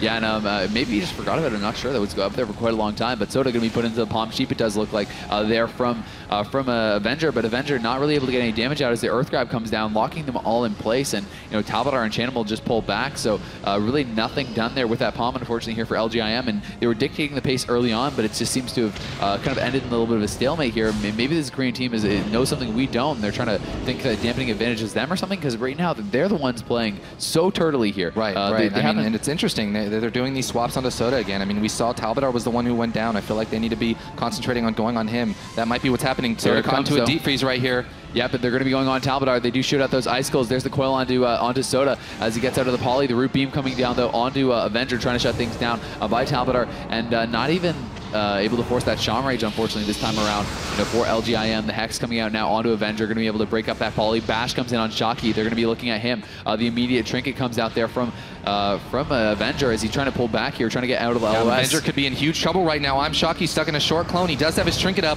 I'm not sure if they're going to wait for the block or not. No, he does throw that NS, and they are going to gate away, so I think he's going to be able to actually hold it here, even though he is dangerously low. Yep, they did have a good enough coordination and communication there, and actually the clone coming out, eating a lot of that burst there from Talbot, so a little bit of miscommunication there from Skill Cap, but not a big deal at all. Talbot going to drop the grounding on that Shatter, but once again, Icicles being stacked up here. They're going to look for the damage here, and they've decided to start deep freezing for CC. I think that's kind of the main change that they've done so far, is they're not really deeping the kill target anymore. They're just deeping for CC every time, and I actually kind of like it, but the problem is just that Talbot, if you can't hold him in place, he's just going to kind of LOS you. The Orb now coming out there. There's the MCS on a Talbot, but he gets a Shaman Rage up first, so that's a big deal. A fast Shaman Rage there, and the Sheep comes out now onto Soda. Stuck in a Sheep, but yeah, they both have Trinkets. They're both playing pretty passively right now. They know that they that they just mitigated a lot of that damage. I mean, what does Skill Cap need to do? We saw them take out the Shaman of LGIM. I'm Shocky was the one who was going down in these initial games. Seems like they're not really focusing him too much. Could be that he's just playing too defensively. What do you think they need to change up? I feel like they're just honestly playing it off dampening. I think they're waiting for second Heart of the Wild, and they're saying we're going to win when we get to a second Heart of the Wild. And you know, I actually kind of agree with them. So you know, it is a very defensive play style, and I think that they're literally tunneling only Avenger and the Pet, and I think that's their way of stopping any burst opportunities from LGIM. They're waiting till late, and they say they have the advantage there, and I agree with them. There's the Halotera, though, coming out onto Shocky. It looks like they want to get something done on him. The Sheep going to be coming off that fear onto Soda. He will be stuck in that. Talbot could he be in some trouble here? He is going to be caught in the middle a little bit. Nice knockback from him. He's going to jump down to the bottom, down to about half HP. There's a coil in the MCS onto Soda. Soda actually going to trinket. Damage right here onto Talbot. The deep freeze on the trinket. He could be in trouble. Nature's Guardian comes out. Cenarian Ward and Ironbark as well. Drew is able to do so much while silenced there, so he is going to be okay. But yeah, they forced a lot. But Shamrage coming back up, and we do see the trinket there from Talbot is available once again. So Talbot has all his stuff, but you know, I think that was a little bit of a reaction to what happened last game. Chanimal and Soda having a little bit of a panic moment there, both trinketing immediately to try to keep Talbot alive. Yeah, I mean, and we're going to look at this is going to be crucial right here. If they can connect onto Talbot without these cooldowns, they can make something happen. Looks like Nuker is going to be the main choice of target for Skill Capped here. I'm not sure if that's going to be correct. I'm Shocky using his trinket recently, so he could be a viable target as well. Talbot are trying to reverse some pressure here. Oh, the full ring now out onto Soda. Could this be trouble? No, it's going to get broken up, actually. Shocky starting to fall behind big time, and you can see only a minute remaining on that Heart of the Wild. So can he really maintain as it's going to be coming up at the 10-minute mark once again? Yeah, the so Pet has been killed off. Dampening is going to be a huge factor right now. I mean, these swaps, we see them. People are dipping down to 20%. It's going to be killer when we go past 10 minutes soon. Yeah, and we do have that Trank of the Wild, Trank coming out there with that Solar Forest talent, so it is very quick. He's going to be able to heal his whole team back up. But look at Avenger, has to get out of there. Temporal has been popped. He is going to be okay back behind that pillar. Here we go. I think this is the damage right here on I'm Shocky. That's who they're looking at, but Avenger's dipping low too. Yeah, and Soda's actually saving up the combo points right now. He's trying to build up the combo points before he pops Heart, so he can have that maim or the Ferocious Bite. But look at Nuker. Nuker may just go down. Triple Howl comes out. He's MCS on it. He can't Tremor. There's a block from Avenger, but he has to cancel it to try to peel for his team, as they're all so low here. Shocky has a lot of work to do. Will he be able to do it? Nuker down to 100k. Shocky at half HP. The crit NS comes out. A big blaze there from LGIM, staying alive. Avenger canceling that block immediately. He had to do it. Shamrage coming out, though, on the deep freeze. They're trying to turn it around here. Soda now popping the Heart of the Wild. This is the key time. He's getting aggressive. Will he overextend? He's building up those combo points. This is it. They knocked him out there. There's the maim. Soda's right there. He's stuck in the maim, and this could be it for Shocky. MCS comes onto off. him. Nature's Guardian goes up. He into the bash now. There's the offensive hacks. They're trying to finish him off. Nature's Guardian's about to fall. The link goes down. They have to get in. Nuker needs to get over there, but he's not able to do it. Soda, though, caught in the sheep. He couldn't shift it. He has to trinket. Will they have any follow-ups? He's spamming out the Moonfires now. Heart of the Wild just adding so much at this stage in the game, and Shocky is struggling. Avenger down to 150k. Soda's... Yeah, he's able to crit that Shroom Bloom, I do believe there. The coil comes out onto Talbot, but you know, Nature's Guardian did proc Ironbark up there. We're seeing this Iron Ward going up as well, but it's all up to Shocky now. His team's hopes lift on his shoulders, man. It's so hard to heal through this damage with the dampening. He has to do it, but he pulls back to heal himself up. He's falling behind on his teammates. They're all down to about 20% HP. Shocky, 80k HP. He needs to get these heals up. He fakes the shear. He does make that shear, but he gets locked. This could be it. This could be it right here. He's got the drain channeling. That's going to be it. Whoa, Talbot, we could see a cross kill right here. Will he go down? 30,000 health. The heals are doing nothing. MCS on the Soda. We might see a cross kill. Oh no! I can't believe he's staying alive through this.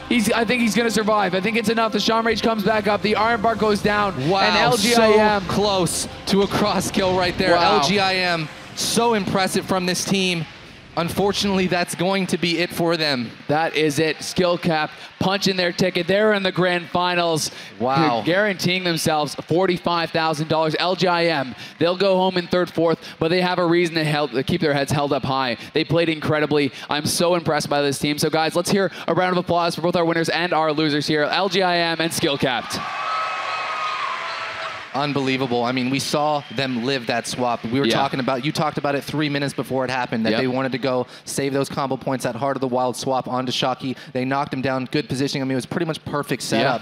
Great ring by Avenger to kind of break it up, but he lived through it, but it just wasn't enough. It's so hard to heal through that spread damage when dampening gets too high. I have to say, Shocky was playing like a god. It's so hard to heal through that. You know, the decisions you have to make, not only do you have to make one right decision, you have to make 10 right decisions in a row to keep your team alive at that point. Yeah. One wrong global, your team is going to die. They're so far behind. It's absolutely incredible play from both teams. But, you know, SkillCap coming out on top, and rightfully so. They have been the dominant force in this tournament. Now they're one series away from being not only the global champions, but taking home $105,000. And they have to be feeling pretty good about that. Yeah, I mean, you know they want it bad. They've been here before. They want to walk away with this first place win.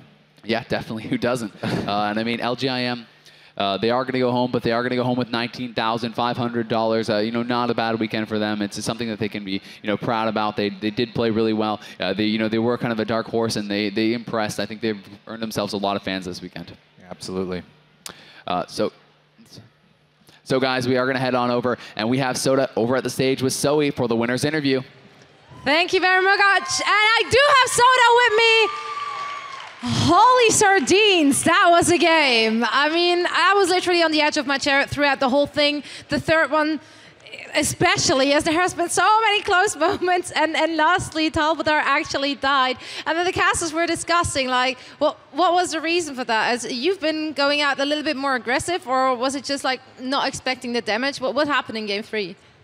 Game 3, it was very unexpected for him to die there. I had full hots on him, Iron Bark. He didn't have Shaman Rage, which was the big deal, and that's probably why he died. But what really happened was dampening was up, and it was 26% reduced healing. And I just was completely unexpected. I don't really play with dampening up normally, so I wasn't used to it, and that's kind of why he died. All right, well, the last game seemed to work out in your favor, so you must be incredibly happy, as you're now up for the $105,000. And that's pretty darn big. That is pretty darn big. Are the nerves starting to kick in for real now? Do you even have that in the back of your mind, that this is it, it's going to be the grand finals? Yeah, I do. I've actually been completely prepared for it the whole time, though, and I'm happy about that. My whole team's been prepared for it. I've been trying to win this thing for so long, so I better freaking win this thing. All right, you better freaking do.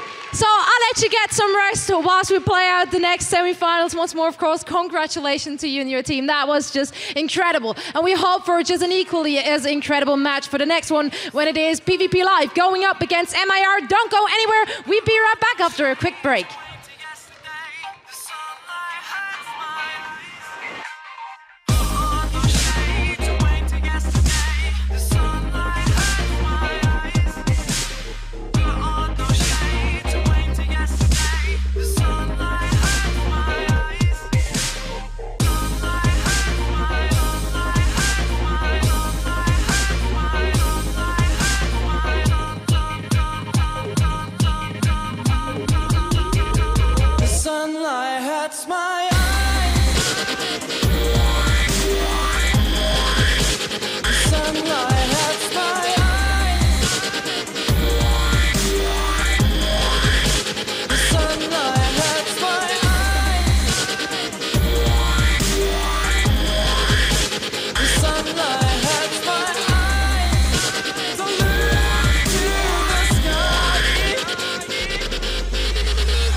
Paladin, the Holy Warrior.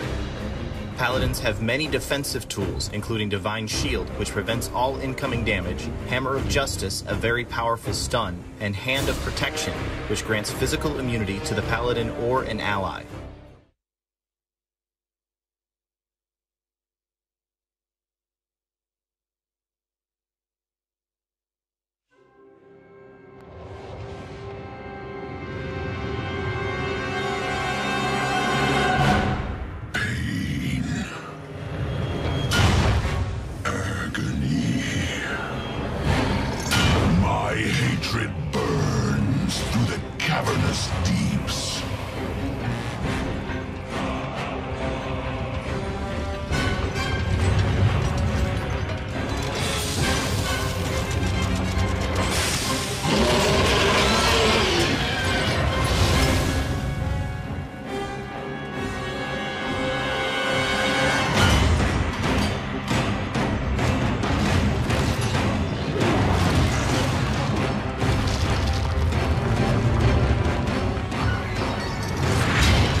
Its wretched kingdoms quake beneath my rage.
Priest, follower of light and shadow.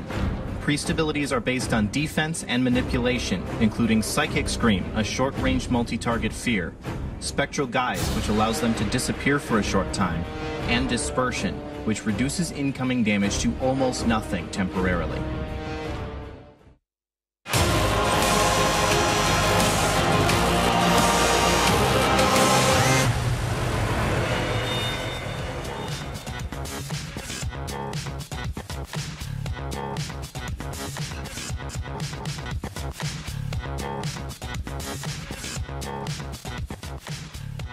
All right, ladies and gentlemen, welcome back to BlizzCon. We are so close to crowning our global champion for the Arena tournament. Absolutely. That last series was ridiculous with SkillCap taking down LGIM to move on to the grand finals, but we have another match that's coming up very soon here. We definitely do. I am Jared Vihel Colston. Of course, I am joined by my great friend Josh Lore Allen. So excited for this next matchup. Of course, we are going to have PvP Live, which was our second contender for the North American tournament. So they ended up qualifying. They're a relatively unknown team in terms of if you've looked over the tournament stages over the years. And of course, they are going to be playing against the European favorites, MIR. And this is a scary match for both teams. Oh yeah, absolutely. Like we saw previously, MIR was one of the like just at the beginning of the tournament, MIR was one of the teams that we had picked to potentially win the whole thing. They did get knocked down to the lower bracket by SkillCapped earlier on, but they have been fighting like crazy to get back to this particular point in time. Meanwhile, PvP Live has not dropped a series yet, but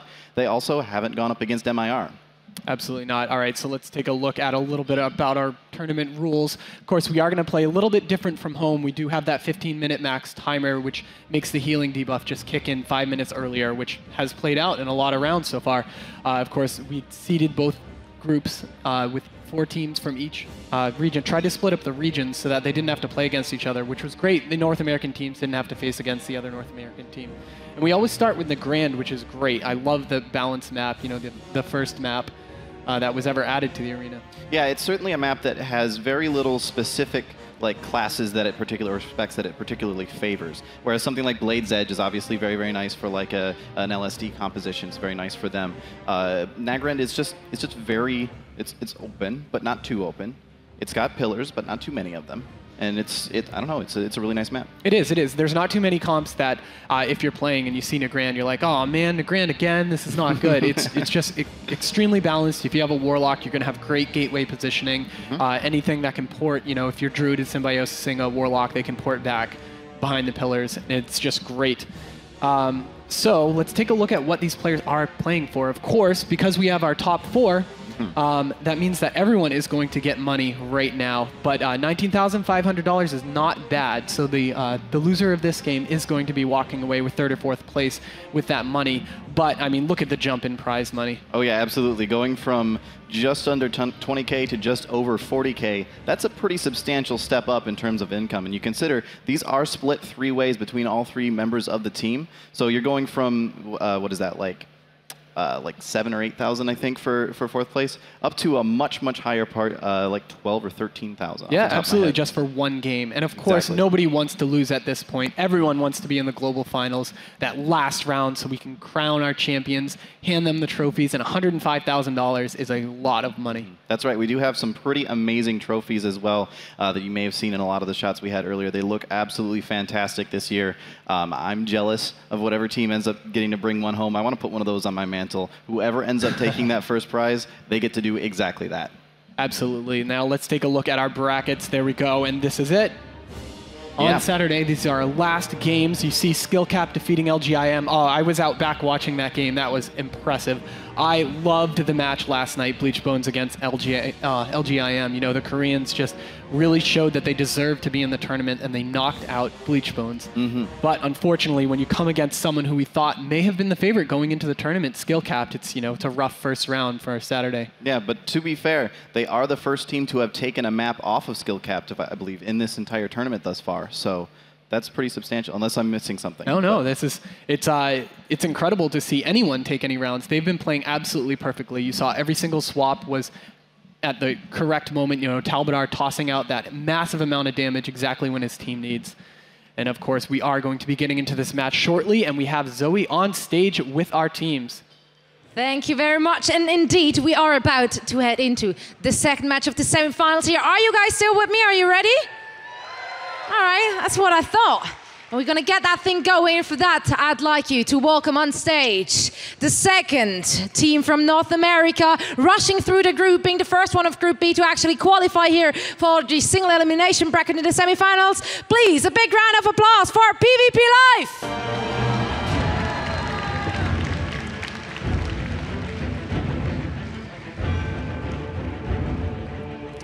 And their opponents having a tough time after a very tense match against SkillCapped.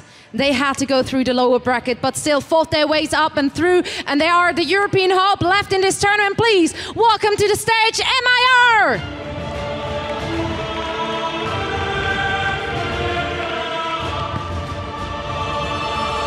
And this is gonna be the next match we're gonna see. So please, Suniaki, as well as Novo, stay with me, and the rest can already take a seat and get yourself comfortable. And we're gonna make it quick and neat. You guys have been playing absolutely amazing. It was convincing. You came out of your group first. Do you think that actually matters how it went up until here? I mean, it definitely does. It got us a lot of warm up on stage at the very least, and I think we played pretty well for the first time on stage in a long time. All right. So, Suniaki, the game we saw against Skillcat yesterday was really, really tense. We could see the disappointment on your faces, but still, you managed to go through. You fought your ways up until here. Do you have that feeling of revenge? Do you want to beat them in order to show Skillcat once more that you actually apt to defeat them? Oh, for sure. I mean, we love, like I said yesterday, we love fighting against other great teams. It's just so much fun, and being able to prove that we can do way better and can win and just do better in general just is so great. So yeah, we hope to see them again and meet them again and choose the best we can. All right, and we're gonna be looking forward for this game to happen. So please, gentlemen, shake hands. And we are heading into our second semi-finals of the World of Warcraft Arena Global Finals here at the BlizzCon. And for that, please, a warm applause for our casters.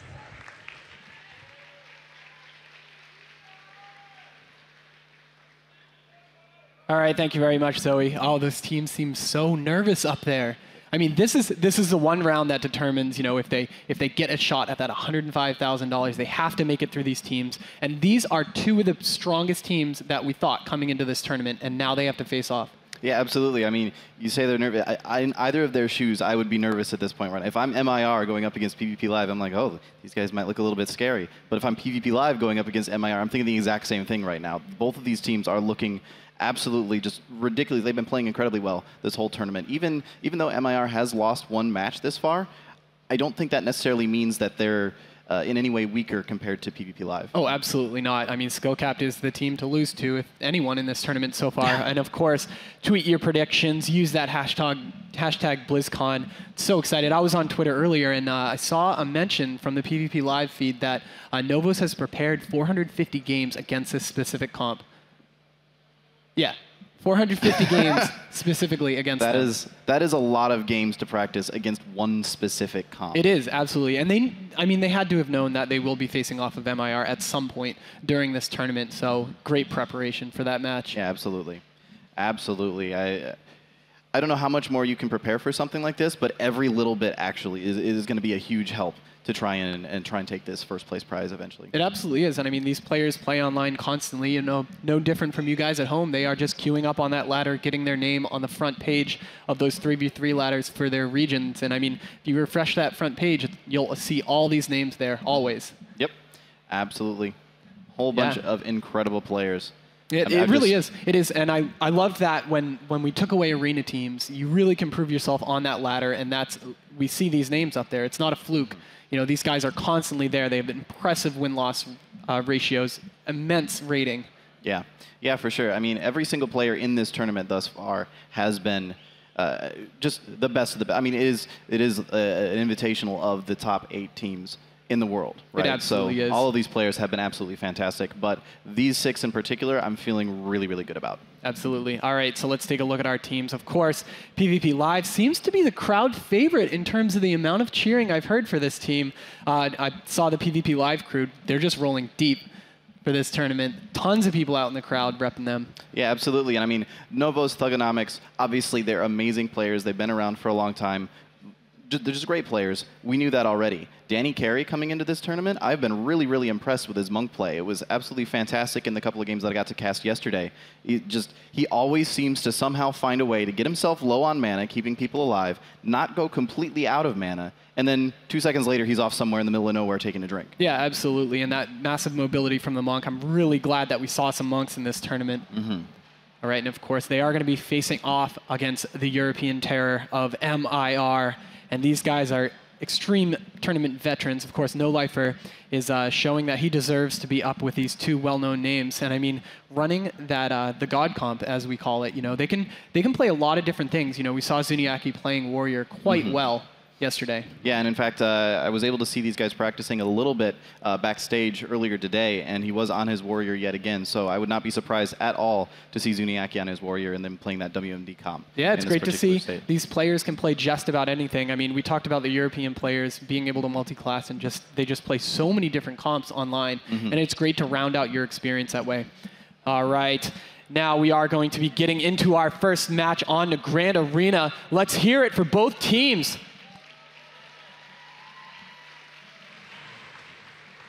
And of course, on your top left, that is going to be the team of PvP Live.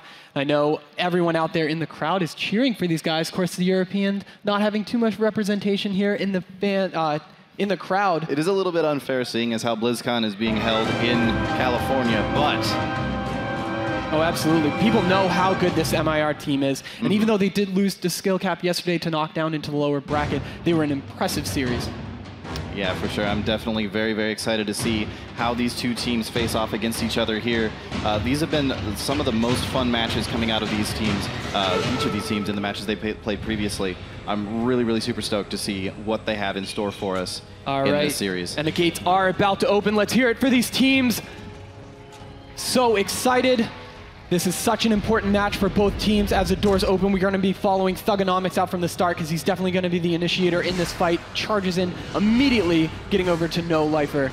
Yeah, he is trying to put down a little bit of damage. Does get stunned out there, so not quite able to do as much as he wants, but that heroic leap into the intimidating shout, sending people off in every single direction.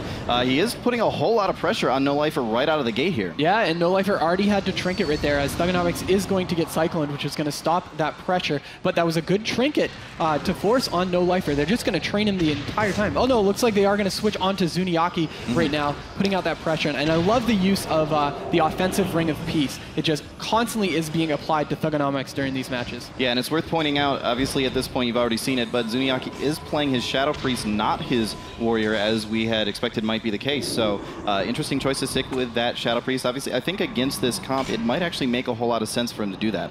Yeah, and you can see that playing a Mistweaver Monk at the highest level, you need to be very, very careful about managing your mana, constantly using that chi to stack up those brews. But look, and No Lifer taking so much damage out in the middle, but trying to burst himself as he's getting those icicles up, as he's starting to fire him off. And look at all that damage onto Novos, having to Shaman Rage. We see a trinket out of Danny Carey into a full Cyclone right there. Oh, and now we see the Life Cocoon. Wow. He did get the Life Cocoon off before that full Cyclone went out, so that was able to keep Novos alive, but still, that's a lot of cooldowns that were just used trying to get Novos alive.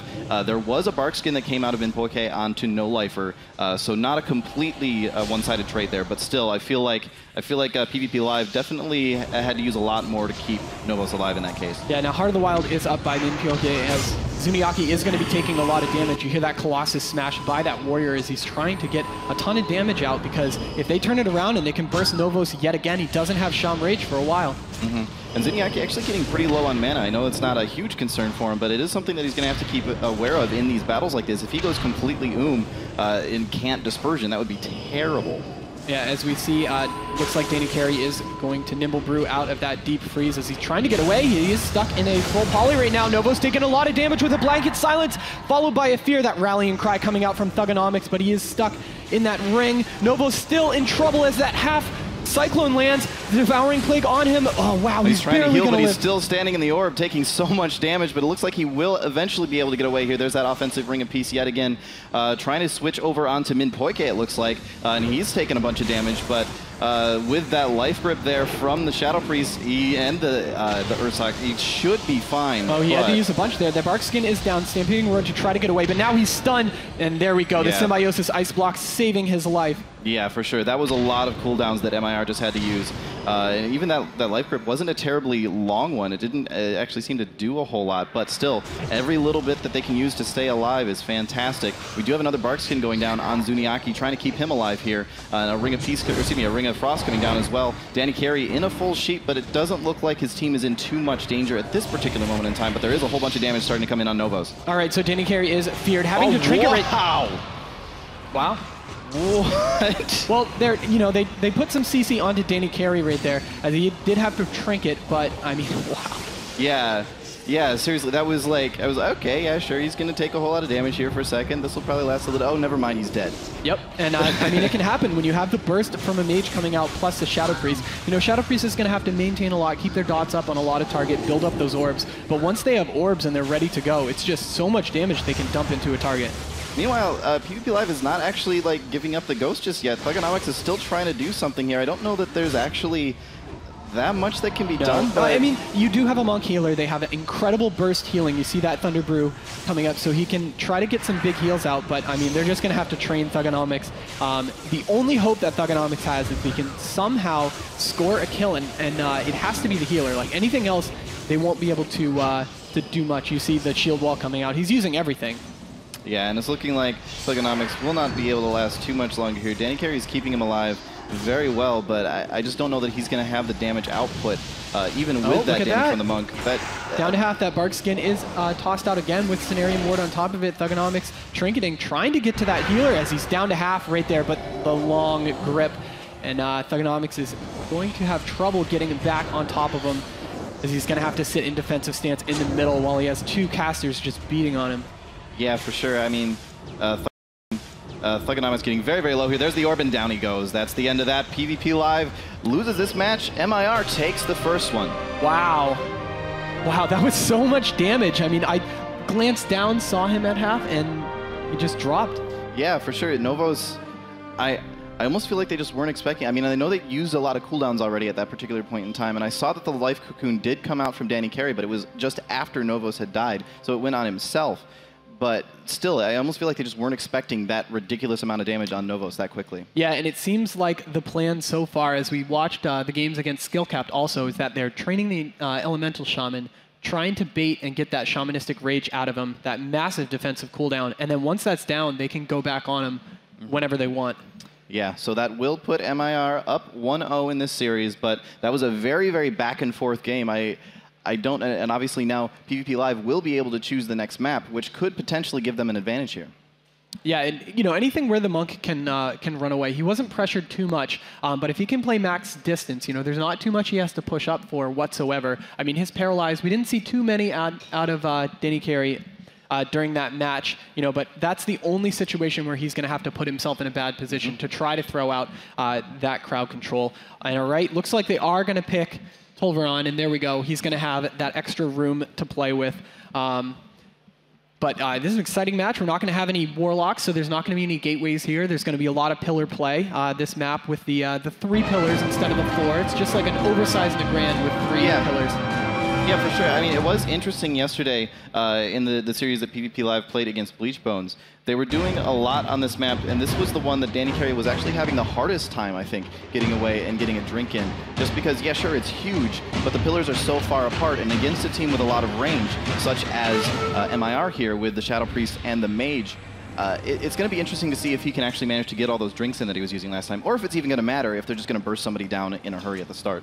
All right, gates are about to open. Let's hear it for both teams. All right, so that is going to be MIR. That is going to be up 1-0 right now. No Lifer starting out in Invis, trying to find his target, tossing up those living bombs right away to try to get all those brain freeze procs. But it looks like he just wants to fish some procs while sitting behind the pillar, waiting out the start. Yeah, Thugonomics actually not rushing in here, which, never mind, there he goes. That was a little bit unlike him at the start. He's been going just completely all in at the start in most of the matches. There's the offensive Ring of Peace, but he is going to pull back here a little bit. He doesn't want to get in too deep and get himself out of line of sight from his healer. Look at Danny Carey in the back there, just trying to stay as close to a pillar as possible. And this is why I was a little bit confused by this map choice. It's so far away that it's hard for him to really hug a pillar as much as he wants to. Yeah, I think that the plan was to force the enemy team to hide behind a pillar, and then they could do this. They can spread out, leave the Shaman in the midfield with the healer way in the back. Zuniaki having to trinket right there, taking a lot of damage after getting disarmed. But he's down to half right now already, not using too many cooldowns other than that trinket, though. Yeah, it looks like there's a bark skin as well on him, but Otherwise, he's going to stabilize here really quick. There's a little bit of damage going down on No Lifer, but nothing too scary. Thuganomics did get caught in a Cyclone there, which put a damper on that really quickly. Now, it looks like they did want to try to do something offensive because we see the Heart of the Wild on the Druid already, and he's not really doing anything with it. Of course, it does have that increased healing, but it looks like they are going to be going on to Zuniaki again. Having that warrior on you constantly as a Shadow Priest is no fun. Oh yeah, absolutely. Shadow Priests are one of the least mobile classes in the game right now. And anything with an interrupt that can just sit on you and keep punching you every time you try to Vampiric Touch, it's just hard to actually get anything accomplished as a Shadow Priest in that situation. All right, now you can see that Thuganomics taking a whole lot of damage. Yeah, he does have to heroic leap away. He is going to be able to line of sight around this pillar and will get healed back up. But that was a dangerous hit there for a second. And it doesn't look like he had to use too much in the way of cooldowns to stay alive. Yeah, Rallying Cry is just about it. You know, that was a great choice right there. As you see Danny Carey pushing in, wanting to toss out a little bit of damage also. Looks like they are going to try to get back onto Zuniaki. But Minpyoke is doing a great job of sticking behind that back pillar, using the LOS perfectly. He hasn't put himself in a bad situation whatsoever so far. Stormlash Totem coming down. They were trying to get some burst out, but immediately Minpyoke finds that totem and is able to Cyclone the warrior to stop that damage. Yeah, once again, did have to use Bark Skin, but the cooldown is so short on that it's really not that huge of a deal when it's just a Bark Skin that actually comes out. And wow, there's actually a Life Cocoon out on Novos. Yeah, I wonder what that's he all got about. stunned with no way out of it. Oh, there we go. Oh, wow, Novos taking so much damage right now as we... Look at that! The blanket counterspell onto Danny Carey. Wow, Novos is in so much trouble in these matches. Yeah, and where is all this burst? I mean, obviously, Mage Shadow Priest capable of lots of burst, but they're lining things up so incredibly well. Thuganomics is still trying to do what he can, just like he did in the previous match, but I don't know how much can actually be done here, but it's just so much burst coming out of the Shadow Priest. He gets the 3 orbs, he gets Devouring Plague up, and that's when No Lifer decides to go all in as well. It's just so much damage in such a big hurry that this team is obviously not expecting. Yeah, the coordination is great. You know, we didn't see that telegraphed very much at all. Of course, we did see the crowd control onto Danny, which he was able to trinket, but then immediately the follow-up blanket silence is what killed him. Yeah, it's just that short burst of super... Wow, he actually went down to 700 health there for a second. It's just that super short burst of incredible focus and control coming out of MIR here. It's able to net them another victory and go up 2-0 over PvP Live. Yeah, this has to be a scary situation for PvP Live right now, but MIR, we called them as... it was pretty much our early prediction for one of the strongest teams, just because they have that depth of the roster, but when they play their main comp, they play it so well. Yeah, for sure. I mean, like you said, it was one of the main picks for one of the strongest teams here today was MIR. Sure, they went down to the lower bracket, but they lost to Skillcapped, who's in the finals. Like, that's pretty hard to say, oh, they're not that good. No, these guys are really, really awesome, as we're seeing right here. Absolutely. You know, had they been placed in the other... If MIR was placed into the second bracket, they would have been playing against PvP Live, which, I mean, it's still a tough match. These, even though they are bursting Novos down and killing him almost instantly, during the whole match, they had a lot of pressure on Zuniaki. You know, they didn't force too many trinkets. I think that the experience of the Resto Druid is just carrying this team. Yeah, for sure. And again, I still am kind of puzzling a little bit over the choice of Tolvaran Arena in that particular case, because what we saw there, on top of the burst that went down onto Novos, that was also like that really sudden CC chain onto Danny Carey, like you were saying. And that was able to happen because he was way out in the open like that. He wasn't able to hug a pillar because of how spread out the pillars are on Tolvaran. So I'm really curious to see what map they end up going for next. Yeah, absolutely. I'm honestly not sure with this. I mean, playing a monk healer myself, I would like anything that I can roll away with. I mean, Tiger's Peak sometimes is a great choice, you know, for that also. You know, the map is small enough that you're going to be able to place your portal where you want as a monk. Yeah, Tiger's Peak would make sense, and I'm almost wondering if Blade's Edge might be an interesting choice as well. I mean, they do have the knockback from the Elemental Shaman. Yeah, and that would be pretty good. Now, what we need to watch for, though, is I think Danny Carey put himself out of position a bit at the very end of that. We saw him push up, trying to dump a little bit of damage, because monks can do a decent amount of damage with that Crackling Jade Lightning. Yeah, for sure, and that's something he's been doing all series, or excuse me, all tournament, is just every once in a while he just goes in there, does a whole bunch of damage. I even saw him do like a blackout kick a couple of times just because it's extra damage that he can do. And it's good. It's a great way to get some extra burst in, but it's also very, very risky, as we just saw. It is. And, you know, Mistweavers have a lot of trouble when they're crowd controlled. Of course, they did ending up getting the Nimble Brew, so that's another CC break that they have. But And as once an you're out undead, of he those, also has Will of the Forsaken. Absolutely, yeah. And playing an undead monk is great because you do get that Will of the Forsaken, that extra fear break. But once those are gone, you don't have much healing that you can do while you're crowd controlled whatsoever. Yeah, for sure. I mean, Life Cocoon is obviously a very strong cooldown. It's a huge absorb that goes out, and it does increase the healing of the heal over time effects that you have active while it's still active. But if you're crowd control, you can't cast it. Absolutely. So, yeah. Yep, and they'll be able to, if he's pretty much every Mistweaver monk, I have a feeling he's also going to be glyphed for that Life Cocoon, so he casts it while stunned. But, other than that, if he's stuck in a fear with no way out, his team's going to be in a lot of trouble. And with that Shadow Priest, with the Psychic Scream, jumping in there to try and do a little bit of extra damage, you're putting yourself in position to get hit by Psychic Scream, and it just becomes very, very dangerous to actually do that. Absolutely, and the burst comes out of nowhere from these teams. I think we need to follow the Shadow Priest next time so we can see it coming a little bit earlier. Exactly, yeah. I'm really going to keep my eye on Zuniaki in this next match just because it's just so surprising. Suddenly that burst comes out, and we're like, oh, I guess Novos is dead. Absolutely, and they did end up changing to Tiger's Peak. Of course, this is a scary situation for PvP Live. Crowd, give your love for this team. They need to come back from this 2-0 deficit. I know I've heard lots and lots of PvP Live fans all over the place this weekend. Being the second North American team, just coming in slightly under skill cap. They were coming in as the North American favorite, but these guys have proved that they're absolutely dominant, running that monk healer, which we haven't seen much out of in tournaments whatsoever so far. But it's great to see that Danny Carey can absolutely prove that he deserves to be on this stage. Yeah, and a really interesting choice here. I believe this may actually be the first match we've seen Thugonomics on his Warlock here. He is going to be playing his Warlock, so trying a little bit of a comp change. I mean, he's played a Warlock for a long time, so he's got a lot of experience. He's a very strong Warlock. It's going to be interesting to see what he's able to do here. All right, so we're going to follow Zuniaki right from the start, putting out that Fear Ward on to Minpyoke so that he's going to negate the first fear. As you see the mushroom coming down, that's actually been a big point of contention between the players when we were watching Outback, is that we were saying that they need to kill that mushroom a lot more. It's so much healing, and the difference between a powered up mushroom and a non-powered up mushroom is like 50k versus like 800k. Just a massive amount of differences. We do see a Paralyze coming out right at the beginning. Danny Carey knowing that he can push up at the start without too much pressure coming out from the team. Yeah, he actually did that just to make sure that Thugonomics was able to get that Warlock Gateway down. He was able to get it, so that's going to be extremely helpful for them here with the positioning of the pillar and the little extra platform on Tiger's Peak. Absolutely. Now Zuniaki tossing down his Siphene, getting a fear out, pushing in deep to try to get some crowd control onto Danny Carey. Danny Carey is playing leg sweep this round instead of Ring of Peace, so we'll have to see if that's going to play a difference, not being able to cast it on that warrior constantly, as they are going to go on the mage right now, who had to trinket a little bit ago, but of course those druid heals topping everyone off.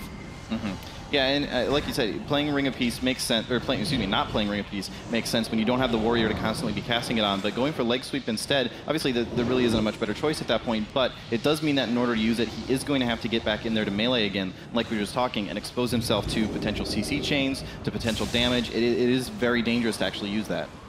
Yeah, it's a really strong crowd control if he can push up and get to the Druid. He can chain off of it himself or chain off of some crowd control from Novos. As we do see the silence onto Novos right there. So he is going to get disarmed too, taking that gateway. That gateway really saved him. And maybe that was the comp change choice that they needed. They know that Novos has to stay alive. That Shamanistic Rage fades right there, but Danny Carey's looking pretty good. He does have Nimble Brew down right now. Zuniaki taking a whole lot of damage, and down he goes! Yeah, wow. That's what Elemental Shamans can do. You saw that Ascendance come out and just a huge burst onto Zuniaki. Yeah, and so now Zuniaki knows what it feels like to just up and die for no apparent reason. PvP Live making that comp change and able to take a game here against MIR. Wow. And when you're playing against an Elemental Shaman, especially as a Resto Druid, you really got to be careful about getting hot coverage on everyone because it can come at any time. I mean, Ascendance and just chained a bunch of lava bursts into him. Wow. Yeah, for sure. And it's interesting that I'm trying to just check the damage dealt. Yeah, it's really interesting that they made the change from Warlock to Warrior. The Elemental Shaman's been there the whole time. They made the change from Warrior to Warlock. And I would say that an Affliction Warlock does have, they do have a little bit of burst in the form of like Haunt and stuff like that. But the Warrior, to me, that's the stronger burst class of the two. But still, Zuniaki just up and dies to a whole bunch of bursts coming out. Just Novos just felt like killing somebody, basically. Absolutely. Wow, what an exciting match. That means that PvP Live is holding on. That was one of the fastest matches we've seen this whole tournament as well. That was over in a hurry. It absolutely was. And these are just going to go back and forth constantly. I thought that because it was going to be a battle of the wizards that we might have a long, drawn-out match that would bring it down to dampening. And, I mean, if you have an elemental shaman on your team, and as long as your healer can keep you alive, we saw Danny Carey keeping his team alive to the 15-minute mark over and over and over yesterday. All right, so it looks like the team of MIR is going to pick Dalaran Arena. This is a great pick. I think that because of the way that they're playing from behind the pillar is just... Oh, looks like we are going to re-queue these guys in a second. But anyway, Dalaran Sewers is a great pick because when they play that pillar game behind the boxes, it allows Min Pyoke to just constantly be putting himself in the correct position. With that area effect crowd control from the Priest and that fear, if they try to push up whatsoever, they have to deal with that. Yeah, and one of the things we just saw on Tolvaron a second ago, or excuse me, on Tiger's Peak a second ago, that really helped out Novos staying alive was that gateway, being able to port across. Dalaran Arena, Dalaran Sewers, not quite as good for the gateways. You can still get them down, and it's still good to get away from somebody in a hurry, but this is against a ranged team. They're not going to be able to go quite as far. There just isn't the distance to be able to get through. Oh, looks like it must have been the wrong map that they queued up for. Okay. So, Ruins of Lordaeron. All right, guys, this is it. If PvP Live loses this, they are going home with 34th place. MIR in a commanding position. Let's hear it for both teams. Indeed. I am interested. I'm actually curious a little bit now about the choice of Ruins of Lordaeron. In my head, it doesn't particularly favor MIR at this point, but I don't know, maybe they... Well, I'm not sure why. They're going to be able to spread the field out a lot, you know, with the gateway being able to pull all the way back to the starting position, you know, depending on how they set the gateway up. I have a feeling there's going to be a gateway right from the start, play real defensive, you know, Danny Carey's going to be able to play pretty far back, but he always has that option of taking the gateway away. But with a Resto Druid, he's going to be able to try to sneak his way up towards the pillars in the center, or the tomb, and be able to toss out some crowd control since everyone is going to have to fight right on that. And right from the start, we're going to follow Novos because we have to see all this burst damage coming out from him. You know, it's scary when he turns into that Ascendance and is just tossing out those lava bursts. Thuganomics did drop down his gateway to the tomb in the center, as you were predicting there, so good call. Yeah, absolute defensive gateway, you know, plus the Monk being able to port back himself. But looks like they're going to put pressure out really early, immediately onto Novos. Novos trying to find his target, but looks like he was targeting the Druid for a bit, maybe deciding to go on him during this, and it looks like Thuganomics is actually playing Destro last time. That's why we saw that huge burst damage come out from that Chaos Bolt. But he's down to half right now. Oh, look at that, the orb on top of it, and able to gate away. So Thuganomics playing Destro. I didn't actually catch in the last game that he was playing Destro. That is awesome. I love watching Destro locks in arenas. It's such a high-risk, high-reward style of play. If you get the Chaos Bolt off, especially with a Elemental Shaman, people just up and die. But getting that Chaos Bolt off is going to be a huge problem. It is, you know, there's so many ways that they can prevent it from this double caster team. As you see the Hots rolling out on both Node Lifer and Zuniaki, you know, keeping them completely topped off, have that Mass Dispel tossed down. Danny Carey sitting pretty far back, you know, he's got some Mana Tea up right now and is able to keep himself about half mana, but sitting way in the back, just tossing out those heals when he can. Yeah, and Zuniaki has actually I've been keeping an eye on his orbs. He's been sitting at 2 orbs for a long time. He's just waiting for the right moment to drop a Mind Blast and get a whole bunch of bursts, and it might be right now. Thuganomics is taking a whole lot of damage. There's the Mind Blast, there's the Devouring Plague, or maybe not. Actually, the Mind Blast got interrupted. He was not able to get that burst out. Yep, and we do see a sheep onto Danny Carey, who did have to trinket that last burst, with a Dark Bargain coming out from Thuganomics too, so they did force... oh wow, and Unending Resolve. Thuganomics is going to be in trouble the next swap onto him. Yeah, but that Unending Resolve being up means he's able to cast a Chaos Bolt, but it was LOS'd by Zuniaki there, so very nice play. There's not a lot of LOS on this map, but he was still able to find a little bit of it with Thuganomics standing on top of the tomb, and... Oh, Thuganomics is not having a great time right now. I don't even know if he meant to pull back right there, as he's sitting way in the back, trying to get his teammates to come back for him. He's just standing there. I'm curious what's going on with him right now. As we see a Cyclone on the Novos, they're playing pretty defensive right now, as Thug is pushing up and walks right into that ring. The orb on top. This is not good for the team of PvP Live, as Thuganomics ends up dying. Wow. Yeah, I'm not sure what. It felt like they were trying to coordinate something back in there. They were trying to sort of draw them in and hope, like, okay, we'll get them to come to us. We'll do some damage here or something like that. But it just wasn't happening. Then the Ring of Frost went down, and Thugonomics just walked directly into it and died. Yeah, something must have been going on right there. We saw him pull back and just stand there for a little while. I don't know if he was trying to change, forgot to bring a talent onto his bar, something like that. But I didn't think it was gonna. I don't think he was going to live much longer after that anyway, because he didn't have any cooldowns left whatsoever. For sure. So a little bit of a disappointing way for PvP Live to go out of the tournament. They have been a very, very much a favorite of the crowd so far this whole series, but I mean, we got to be honest here. MIR played incredibly well, and they definitely deserved that win. They really did, and of course that means that MIR is going to be playing against Skill Capped in our grand finals, which is the one that we predicted to be the grand finals going in from this weekend. And look at that, with PvP Live losing to MIR, that means we're going to see the matchup that we saw yesterday, the Skill Capped versus MIR, and I guarantee that MIR is going to be prepared for this matchup. All right, and just as a reminder to everybody, that final is going to be a best of 7. So that's going to be a whole lot of matches. That's especially between Skill Capped and MIR. Remember, we saw a best of 5 with them earlier. So that we were saying, oh, it's going to be a little bit of a rematch. It's going to be like a rematch plus now at this point. It's a rematch plus at least one more game. So that's going to be a fantastic series to actually check out and watch it. Everybody needs to make sure that if you watch one arena match this entire weekend, this finals is going to be amazing. Absolutely, and with the group play, a lot of these teams haven't had time to face each other. Had PvP Live made it up to, let's say, first place and was going to play against MIR or Skill Capped, those are matches that they haven't seen.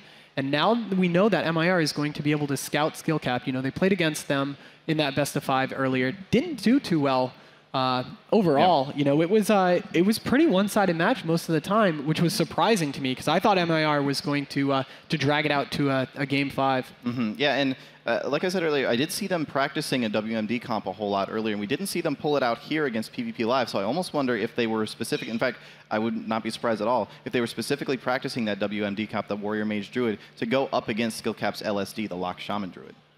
All right, and of course we do have Zoe on stage with our winner. This MIR team must be so excited. Thank you very much, and he is indeed. Oh my God, what intense games we just saw, and that burst damage. Holy hell. I mean, seriously, the last game now, Thugonomics looked very, very low. Do you think that they could have done anything really to get him back up? I think they could have maybe, I'm not sure, maybe rotated cooldowns a bit differently. That's the only thing I can think of. As soon as they swap comps, we try to adapt to it. We try to adapt it differently than the game before.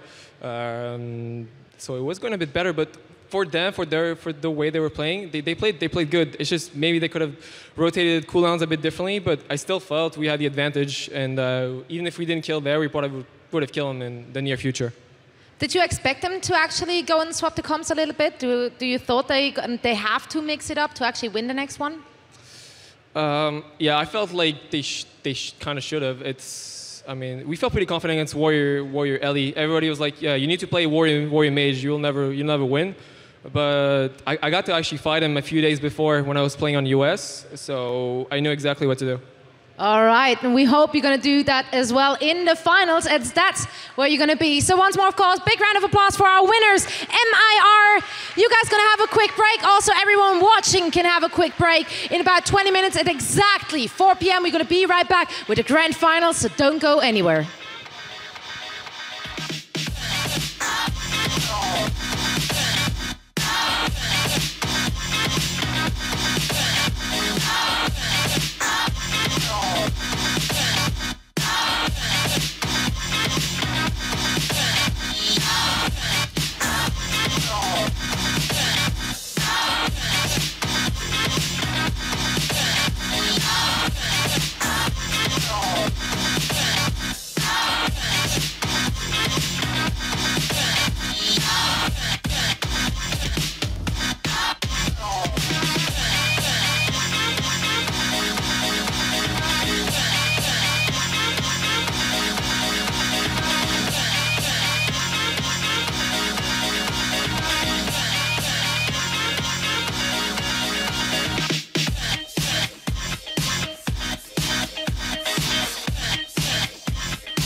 the treble, 2 for the bass. It's the beat. When I get busy, up your heads, move your feet. It's the beat. On the dance floor, I am a world-class freak. It's the beat.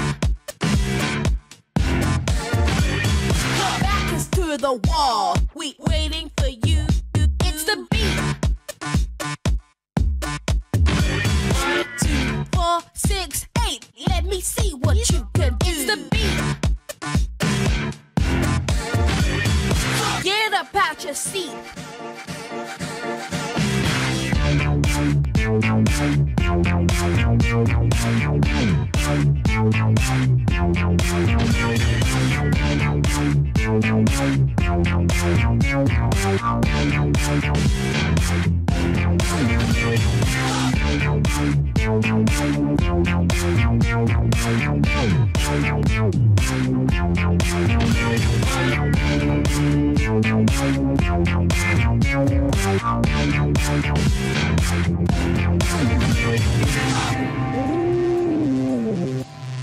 That's beautiful.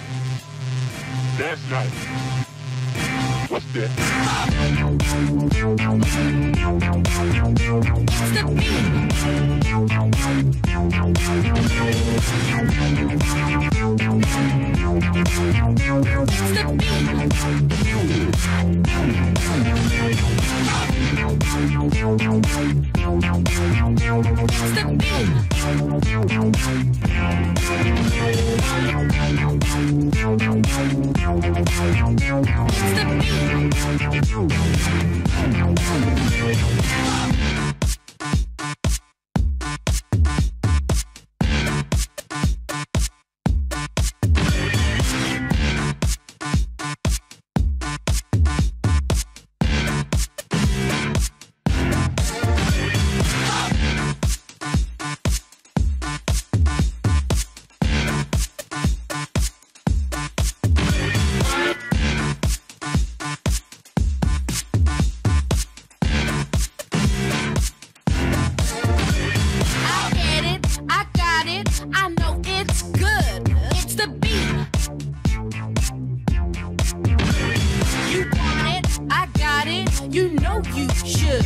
It's the